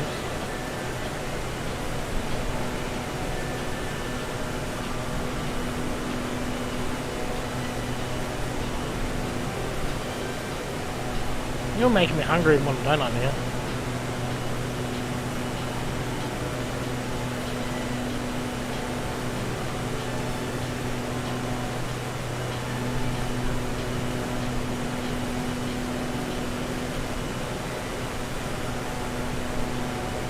I reckon we're going to get a wee bit of wind around here. She's a wee bit wobbly. What are we? 313 degrees at 26 knots. So she's a bit breezy, not too breezy, but a little bit. Went to Bunnings today because the missus wanted to grab some gas bottles for those can cookers. She came back to the car with free stuff, so they got a bunch at the exit. Now, question there, Brett. Did she get a sausage? The traditional Bunnings sausage? Because you can't go to Bunnings without sausage. We have toffee ones. Ooh, so that'll be interesting. It's my favourite donut of all time was grandmother's sour... Wait, what? Sour milk donuts. I'd be interested to see what that would taste like. Brett Plays says I had to go in and grab a bunch. It was broom handles.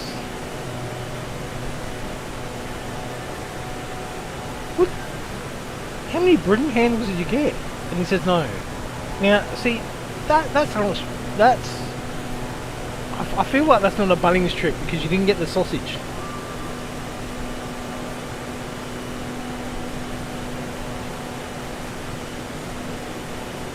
There was actually a whole big debate there at one stage, I believe, about... so over here, Bunnings is a hardware store, and they usually have a barbecue out the front every weekend. And there's a big debate about how the onion should be on top of your sausage, whether it should be on top or on the bottom. She got a metal one, but said there were wooden ones. I could figure I could grab a few and cut them down and reuse them for something else. Yes, true on that one, true. Make good doorstops. No red meat till after Tuesday for me. Well, hopefully Tuesday all goes well for you there, Brett. I really hope it goes really, really well and they don't find anything nasty and that you're nice and healthy. She was a depressing era cook, so she would throw nothing away. When the milk would sour, she would make donuts. Oh yeah, I suppose, yeah, because back then, like, you didn't want to waste anything, which is kind of what's similar to going now, is because the way the cost of living is going is a lot of people are trying to use as much as they can.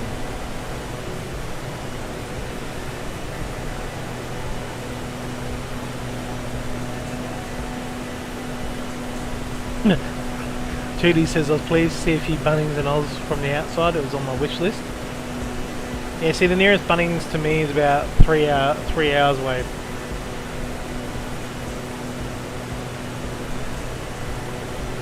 Brett says thank you guys, should be a formality, had two before already. It's another day in the office.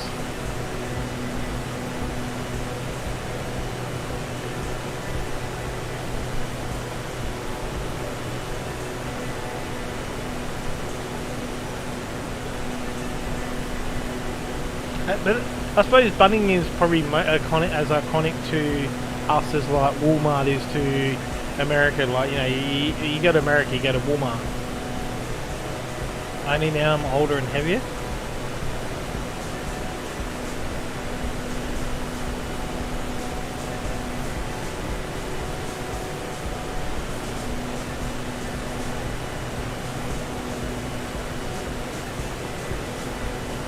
I failed my last blood test, I shouldn't have.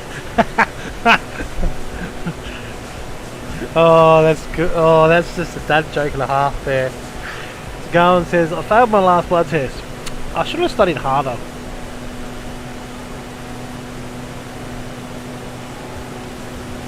Oh, I need to visit Costco in Melbourne when they're... I've never been into Costco before, Brett, because the only one in South Australia is in Adelaide. No, I've never been in there.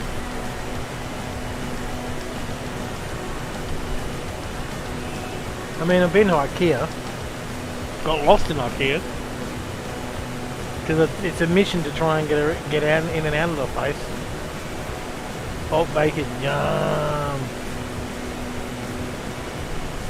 Petey says, aren't we all? Yes, we're all getting old and heavier.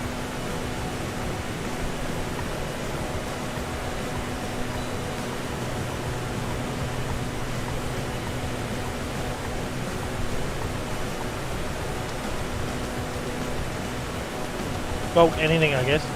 In the bush when we go to the local rubbish tip to get stuff, car parts, old furniture, and also we call it garden buddies. Yes, yes. I know that one too well there, Mark. Because I know that one too well. Oh look, I found a new bike tyre.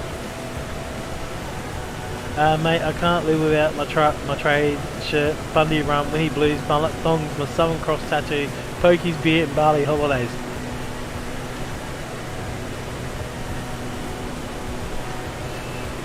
Now, question for you there, Greg. What kind of truck do you drive? A Kenny, a Mack, Peterbilt, Volvo?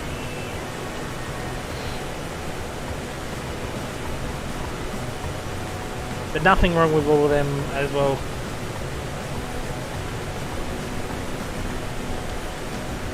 I was actually watching a comedian last night in bed when I got home, talking about thongs actually in particular, saying that they should come in with instructions because you get a little bit of moisture in between a thong and you're in trouble. You get a bit of moisture on the outside of your thong, you're in trouble, because when you decide to go into a shopping mall after a thunderstorm, your foot's just going to go like that and your thong is going to go one way and you're going to go the other. They do not grip very well.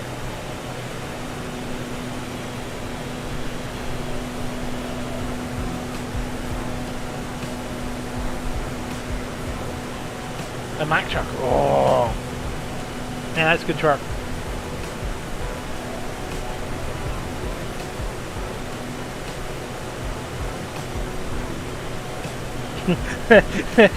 Minnie's like, my head went that way and my legs went that way.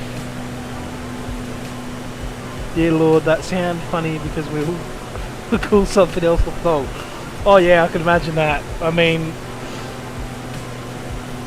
what you call a thong is not what we call a thong.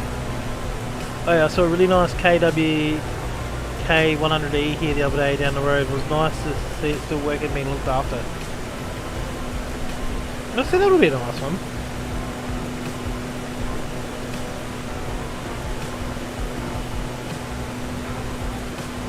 So I was in a nice little fancy Scania K4, what was it?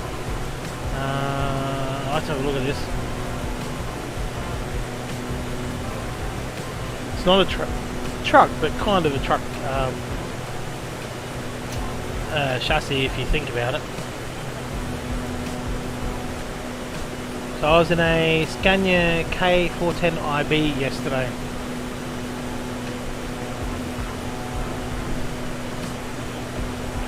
As of last week, 99% of products from Oz and New Zealand coming into the UK will be tariff free. I guess Tin Tans will be in our two markets soon then. Hopefully. I swear they're like the one thing that's sent over heavily. Yeah, new trade deal with UK and Oz. Yeah, I heard about that.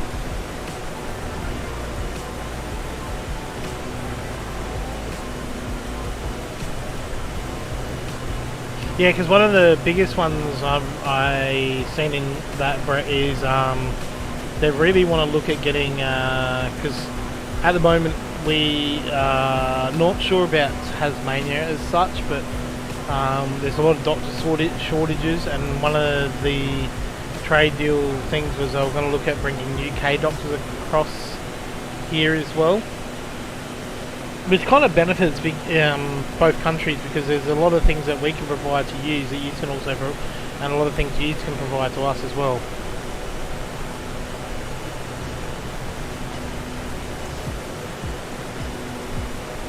All we need now is Canada, and we'll be the strongest trade partners in the world apparently. Yes, yeah. Well, we've always had good ties with Asia when it comes to trade as well. Like one of the biggest traders with Asia, from what I believe.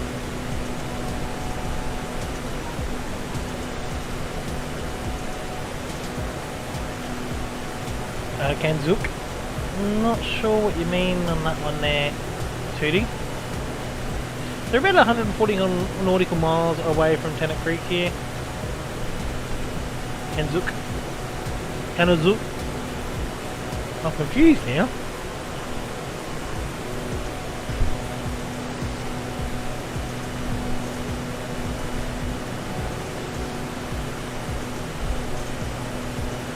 Really confused on that one.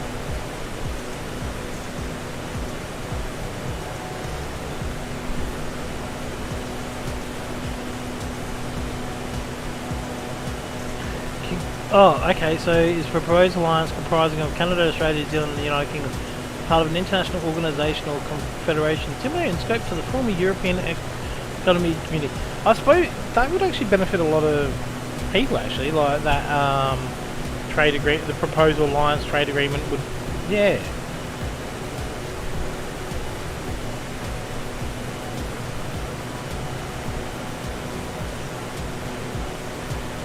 Hoping it works out really well because it'll benefit, yeah, definitely benefit everyone. And it'll make probably manufacturing in Australia probably pick up again to what it used to be like, because obviously manufacturing isn't as big as what it used to be.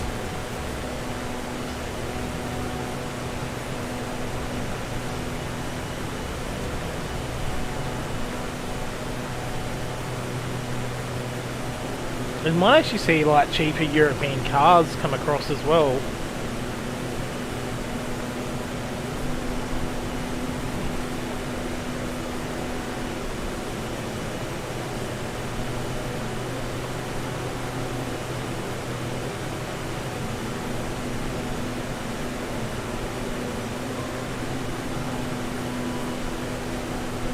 So don't forget guys, if you're liking what you're watching, hit that like and sub button to find out when we go live next. And thank you for your support.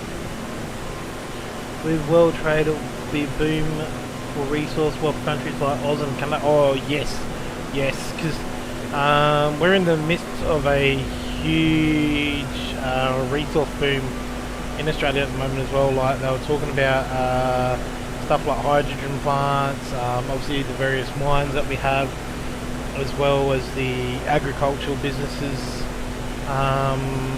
So it'd be really awesome to see just how far it goes.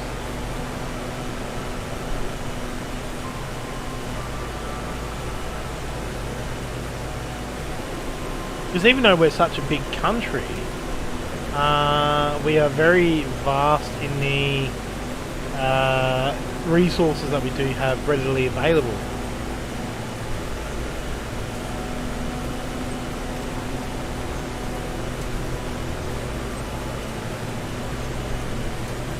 Right, I know that we're one of the biggest producers of, pretty sure it was iron ore in all of the world.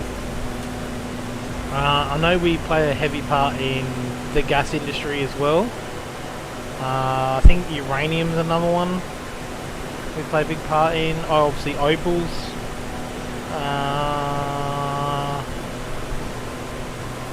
There was one in, there's one I know,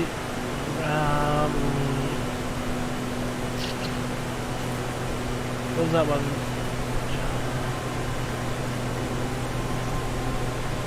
Sorry, I'm just trying to remember this one.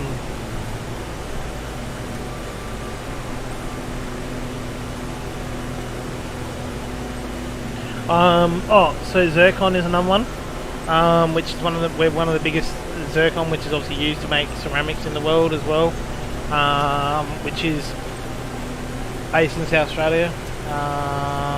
We also export a lot of meat. Yeah, but fun fact on that one, Gawin, is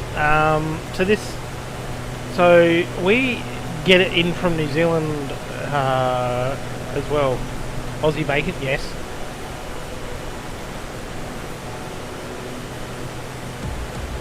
Coal too, yes, coal's up there. And Canada. Yeah, because Canada's heavily resourced as well with that department. But we also bring in a lot of stuff as well, like we are a heavy, we buy a lot of stuff in.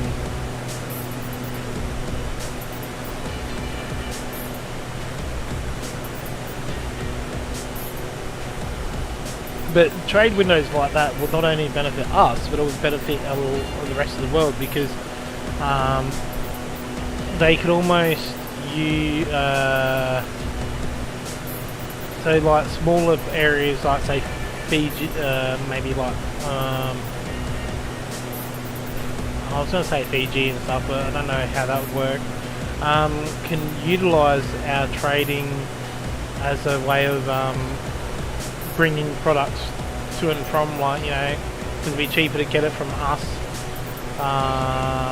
via, say, a ship than it would be to, say, get it from halfway around the world, for example.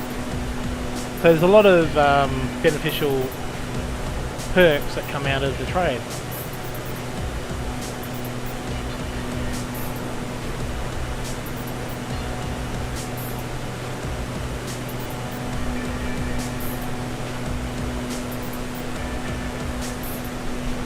But yeah, it'd be interesting to see what comes about it, because we are, as I said, we are very much a manufacturing kind of country when it comes to that type of stuff, being able to manufacture and export stuff through.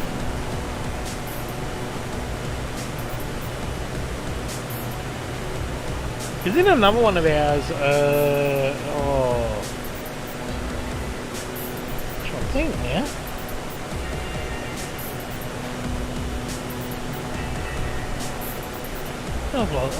I know there's another one that's really, we have a lot of resource for. I can't think of it.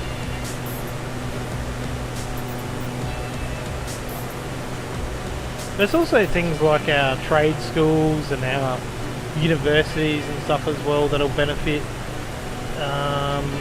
places as well. You know, being able to upskill workers that might not be able to be upskilled in areas in, say, Canada or New Zealand or, you know, UK as they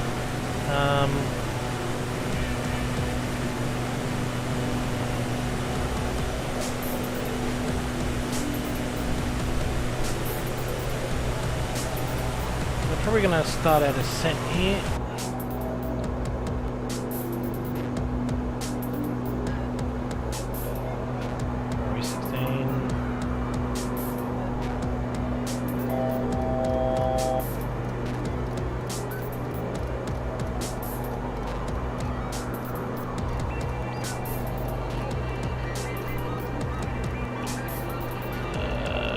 Go down about 3,500.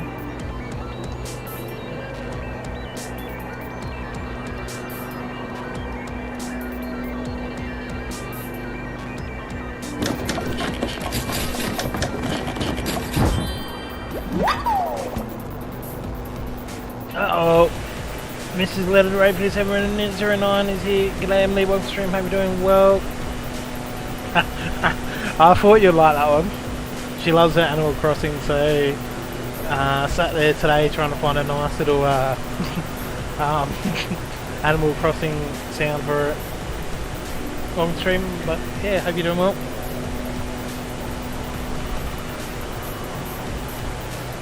How do we 95 knots miles out? I shall find out on that one actually.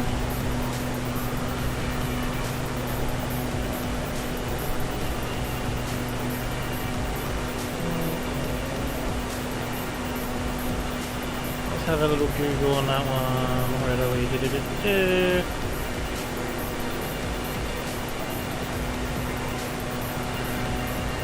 Elevation is 1,236 feet. So not too far up. So yeah, 3,500 should be. Oh, I'm gonna need to go 4,000 then. So I'd probably say 1,500 feet, give or take.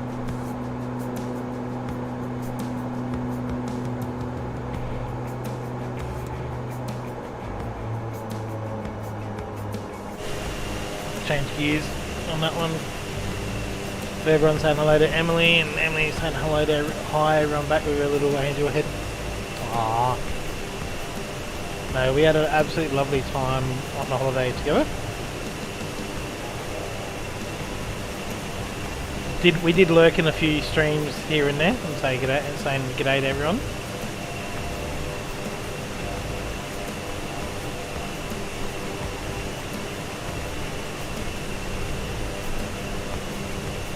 Marcus is on descent as well.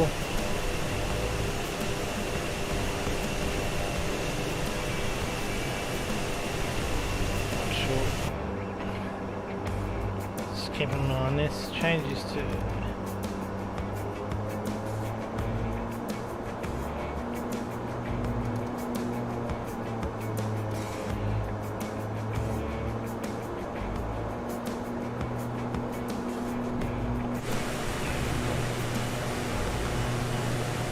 Get a little bit of cloud cover through here, a little bit.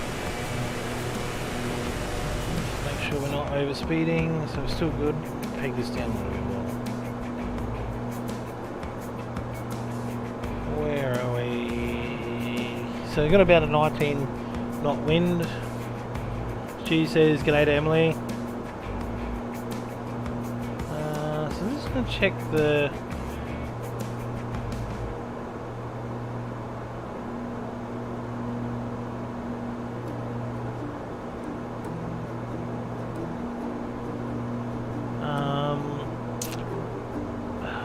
Me Tyler just here.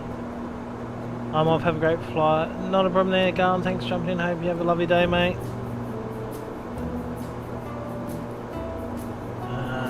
YTNK. Tennant Creek Airport. So wind is 7 knots. So runway. Ooh, so it's going to be a crosswind on either, so have a look, so runway 7, so runway 7 is probably going to be the best one to land at.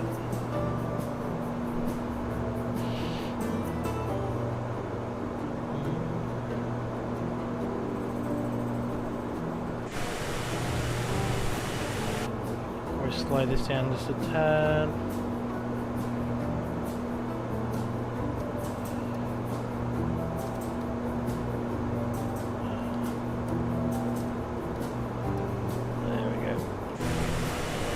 Not a problem there, going anytime, mate. How many did you end up getting up to?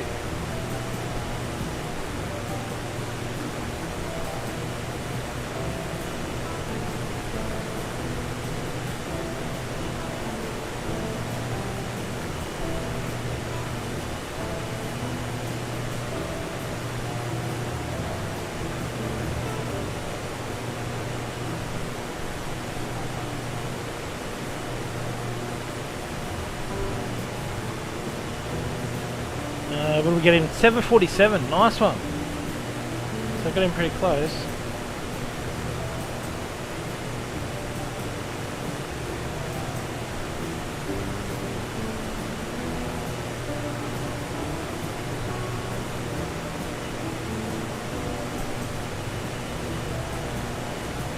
So also don't forget, guys, we have Johnson Mozzie streamer streaming this evening as well in about 34 minutes time. So go check him out just here, ladies and gentlemen. We are flying in Australia at the moment, Swift fighter. So this is leg 2 of our journey to Europe. So we left from Adelaide in South Australia. We're on our way to Europe. So this is our second leg of the journey. We're actually pretty much going to be on the edge of leaving Australia by the end of this leg this evening.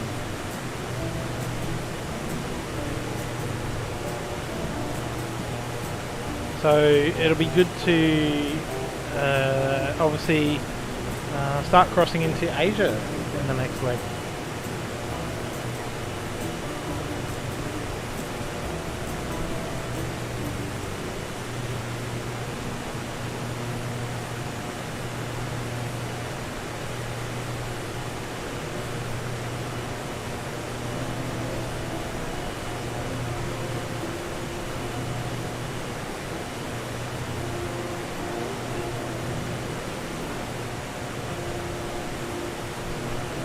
Oops, that didn't work. I don't know why that didn't work. She must have popped off. I don't know why that didn't work.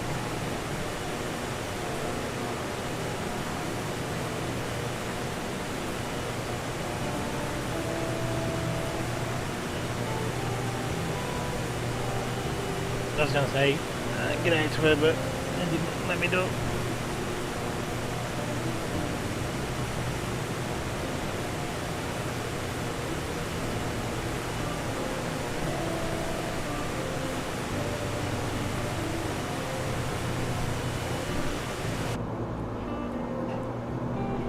Just making sure we'll put our landing lights on.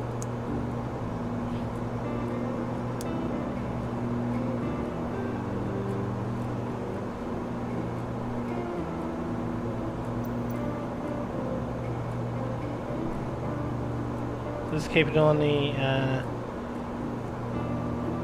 engine torque, so we're cruising pretty well down. Apparently we've got a TCAS above. Someone's above us. Nope. No one's above us. We've got Stu flying around the Grumman. So Stu's flying along as well.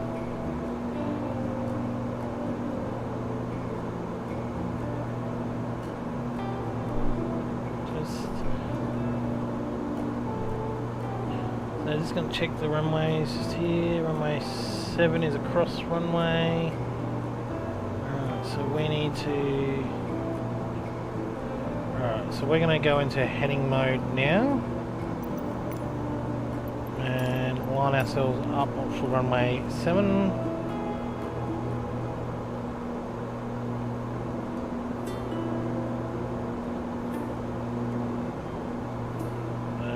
Heading mode.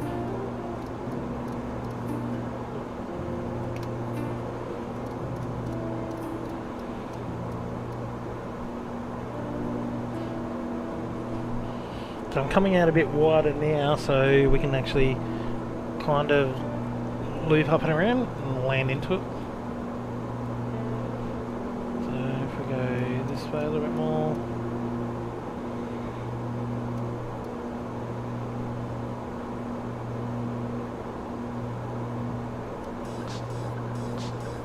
I mean, we could land straight in on... Ooh. Do I challenge myself and land on 29 and land over the town and on the shorter runway? That is a question and a half.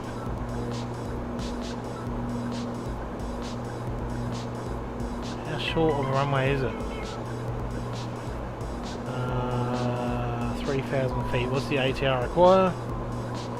ATR 72. Requires...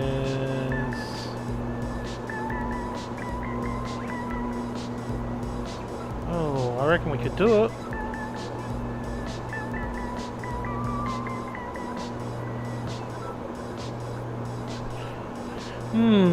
That's interesting on that one.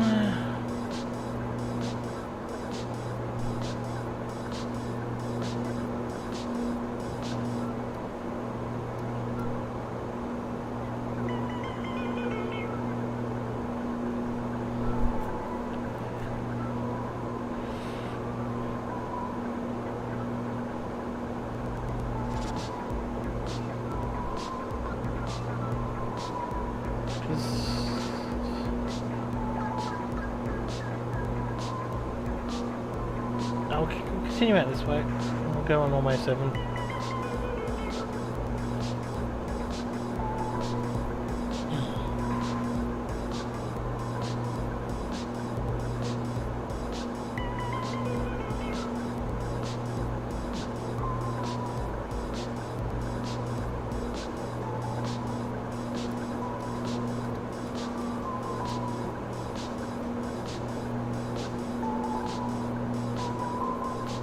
I'm just trying to keep an eye on my Volante here just to make sure that I come out wide enough, so I need to go there.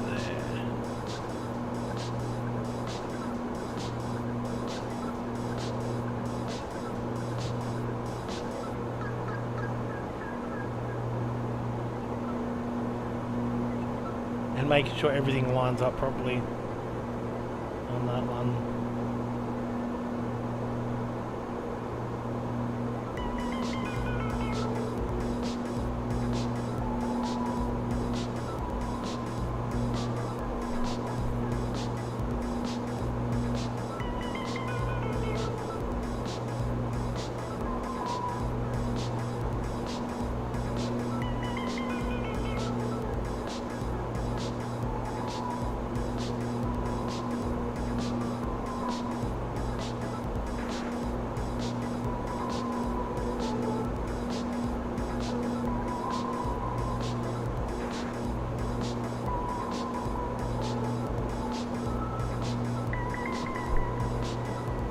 Yeah, so it should be wide enough. Should be.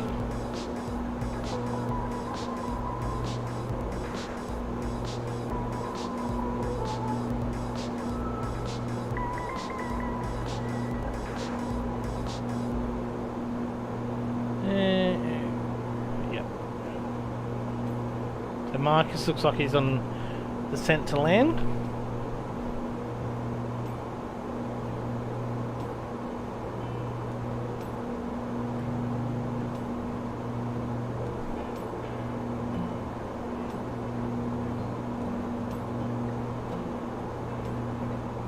There you go, Stu, just over top.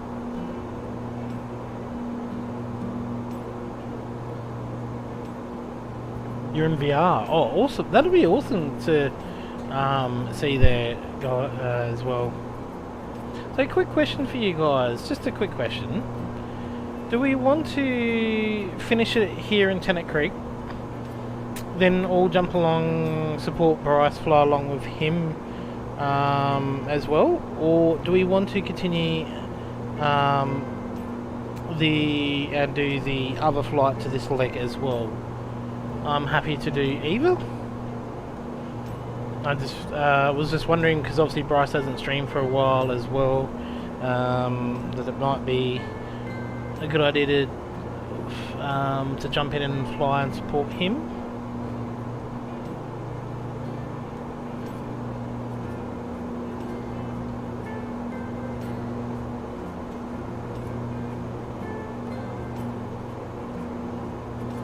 I like the idea to support Bryce, seeing he hasn't streamed in a bit, it can be more elbows. That's what I was thinking as well. I was thinking the exact same thing there, Mitty, because he is a huge supporter of everyone else as well. And I know that most of us all fly along with him. And I'm happy to do that, because it's I'm always a huge supporter of supporting other streamers as well, such as Gami, Brett, Bryce, for example, gawin.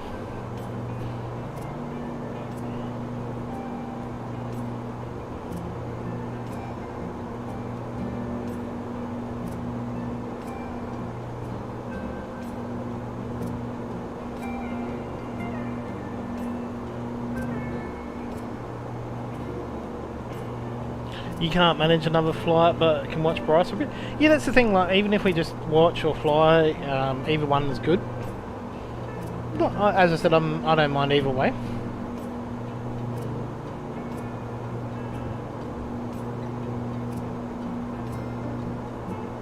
But I actually didn't know he was streaming until about half hour when I was in the middle of setting this up. So about half hour before I was streaming, I was like, oh. Which kind of made it a little, because obviously I had already set up my flight plan, so it made it a little bit harder to alter things, but yeah, I don't mind on that regards.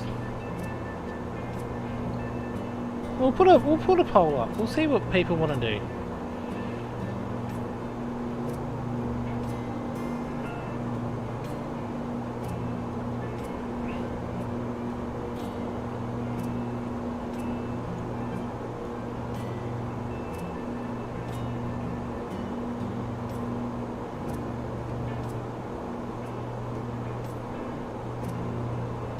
So there you go, guys. We'll leave that up until we land.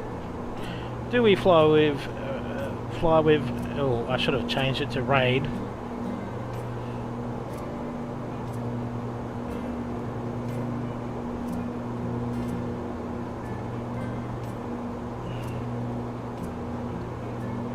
You'll be watching both?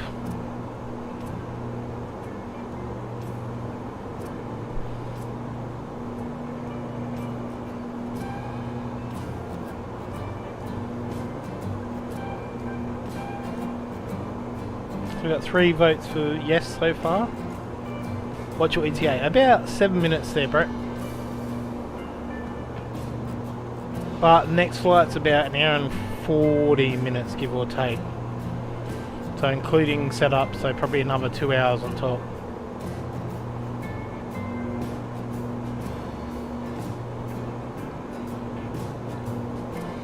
So 7 minutes is just enough time to switch over, set up the flight plan for flying along as well, so yeah. And I think it would be a good way, to me, as Mitty said, it would be a good way to morale boost him as well.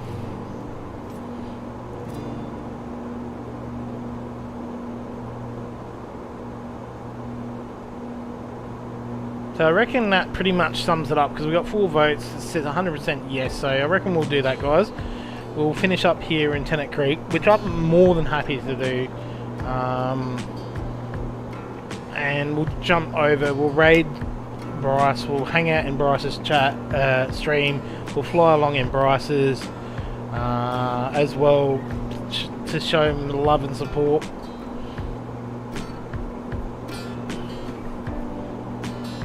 We do need to start doing our turn.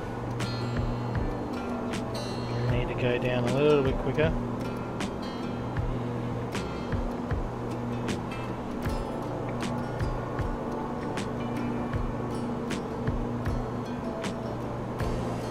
So jump over to this one once we finish, guys. We're going to hang out in there. We'll surprise him. We won't announce that we're coming across.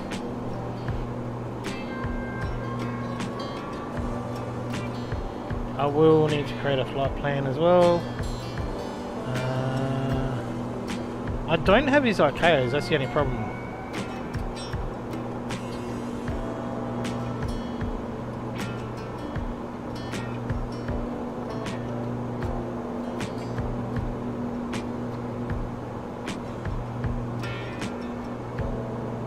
I'll have to get that up after. That's not an issue. But go check him out, guys. That sums it up. We got 5 votes at 100%, so I pretty much say that definitely everyone is saying, yep, let's go across.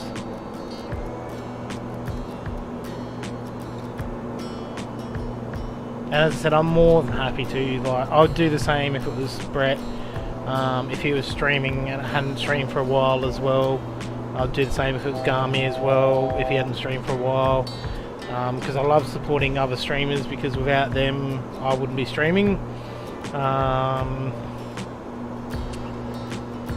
You know, because having the community that we do and that as well. And I'm pretty sure Gami would agree with me on that one as well. It's always awesome to have other streamers alongside you, mucking around, having fun, having a good laugh. I know Brett would say the same.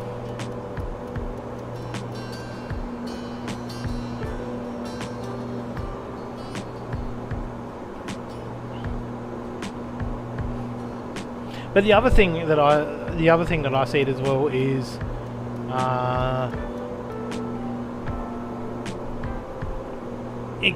it'll allows for a nice, interesting stream next time when I do the next leg, because obviously we can learn a little bit more about the territory as well.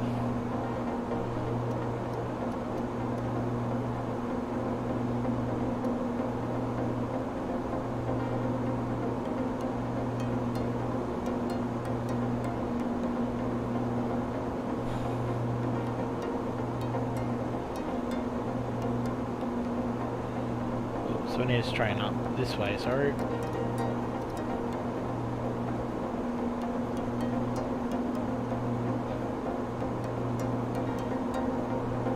And the other thing as well is, most of you guys know, but without Bryce, I wouldn't be here streaming today, because he was a huge supporter of setting up, just as much as what Brett was as well. And Bryce is always helpful behind the scenes, as well. So always got a huge support of him.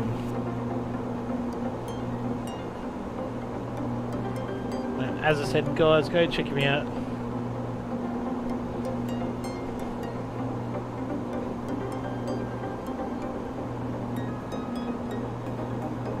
We're 4 minutes away from landing, so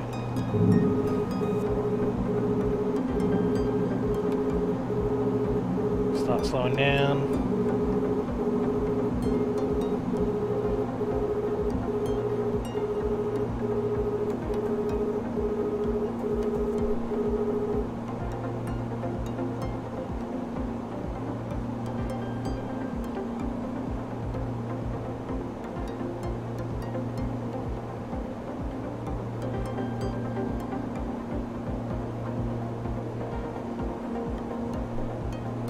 Trying to make sure we get a nice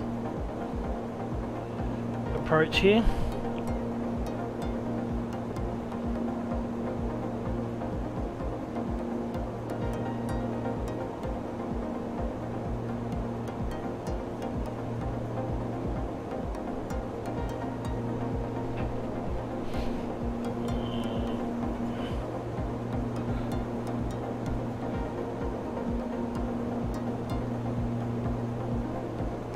I love how easy this thing slows down. It is so easy to slow down.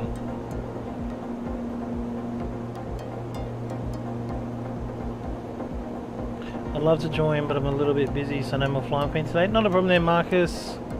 Are you back in Australia yet, bud, or are you still overseas there? Thank you for jumping in. I hope you enjoyed the flight as much as what we did. Cruising along at 20,000 feet. Man, you had that thing hooking. G'day Dan, random welcome stream, hope you're doing well. We are just about to finish and head over to Just Some Aussie Gamers stream, so feel free to jump in. The link is in, I'll put the link in there. You're still in Europe, oh awesome. How long are you over there for, Marcus? So take off autopilot now.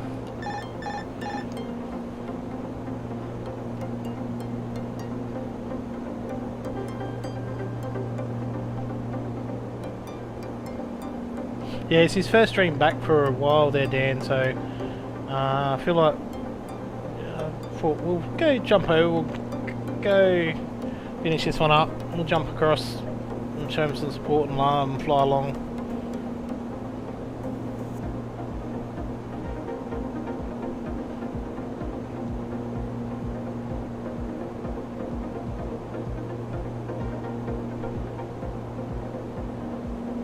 Question is, are we going to nail the landing in this?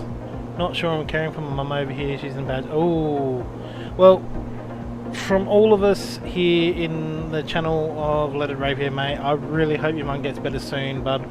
All our thoughts and wishes go over to you and your family at this time as well. And you know that we're always here for you, no matter what as well. So send some love hearts, send some support there, guys, to Marcus as well, so that, you know, show the love and support. Wish his mum the best as well. That's what we do. That's what we love to do in this channel, there, Marcus, as well. Is, you know, as a community we're always rally behind people when it comes to that stuff.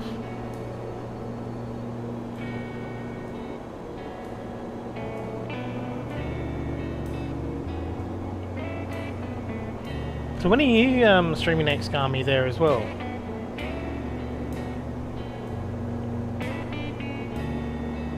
Thank you for that, Stu. Thank you to Gami as well. And any time there, Dan. Thank you, 2D.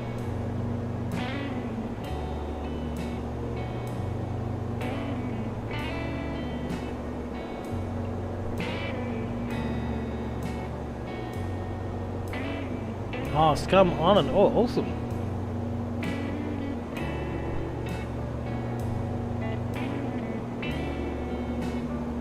I see the runway.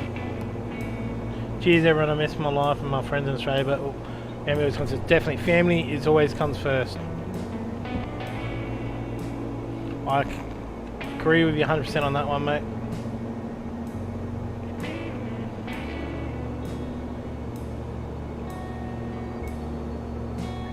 Thank you, Emily, for all that as well. But yeah, definitely, and I know Emily will agree with me on that one as well, that family always comes first.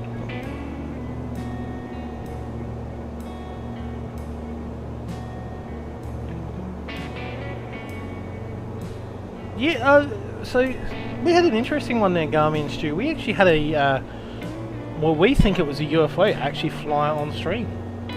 No, we had a name go past really quick and we had no idea who it was, and it shot off before we could even pick it up.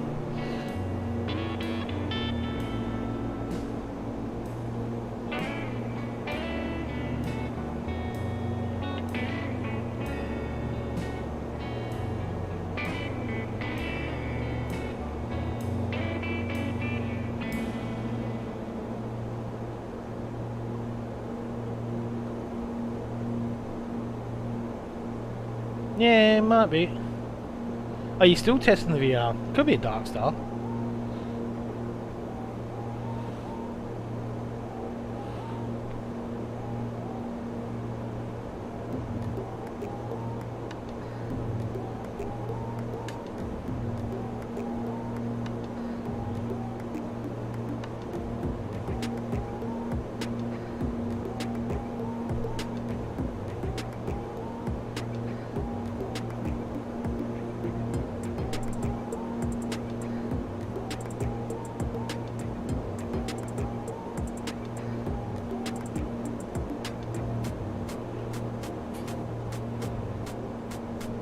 Feel like I'm a wee bit too high here.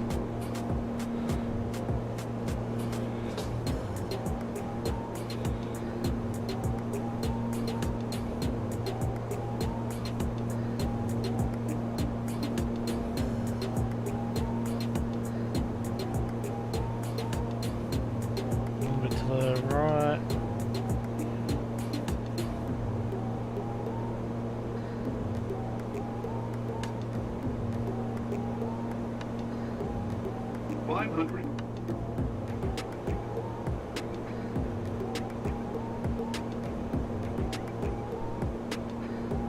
You're in a new jet. What jet are you in there? What jet are you in, Stu? Is that the new Grumman?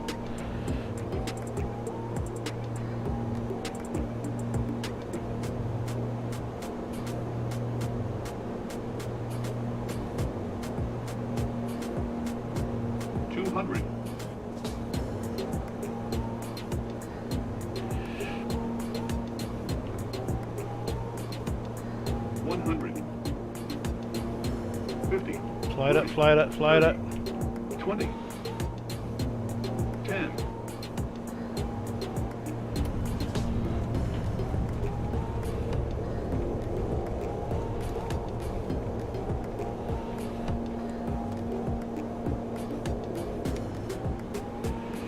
There we go, touchdown there. Where's Tootie come in there?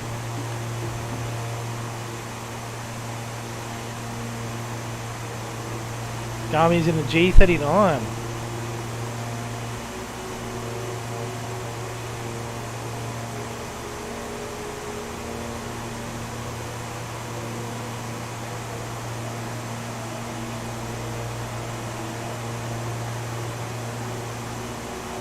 Not sure what that one is there, Gami.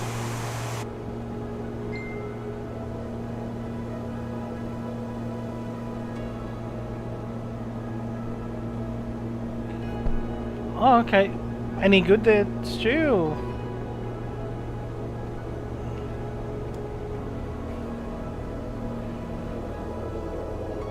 I tell you what, Tootie, this thing has awesome short landing capability, doesn't it? Like, that was just...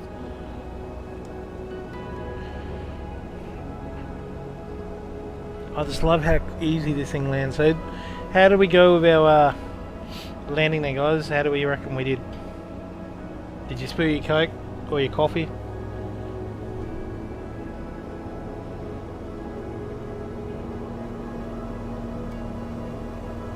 welcome to Tennant Creek.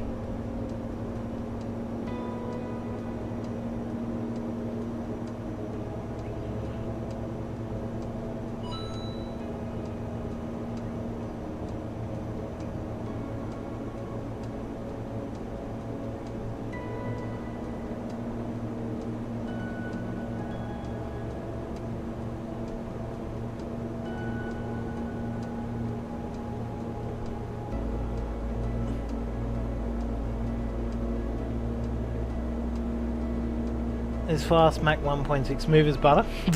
Oh, thank you. I reckon that was a good landing. I reckon that was really good.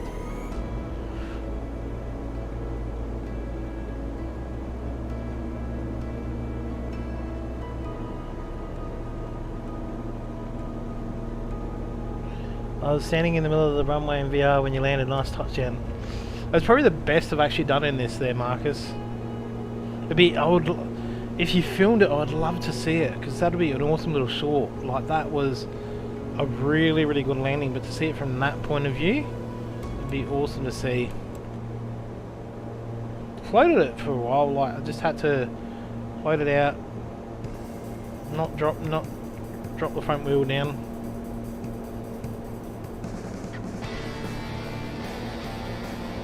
Because it is such a beautiful aircraft to fly, like, I really enjoy flying it. And apparently it's got good brakes too.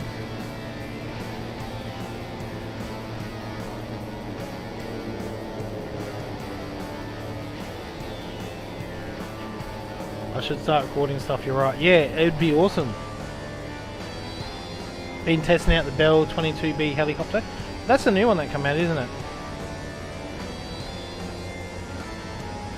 It'll tuck in just here.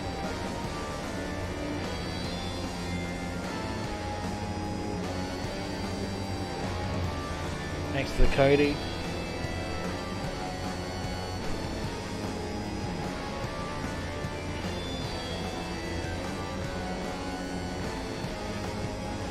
Yeah, I'm gonna have to look into it then. So that does obviously bring us to Tennant Creek. So see if we can.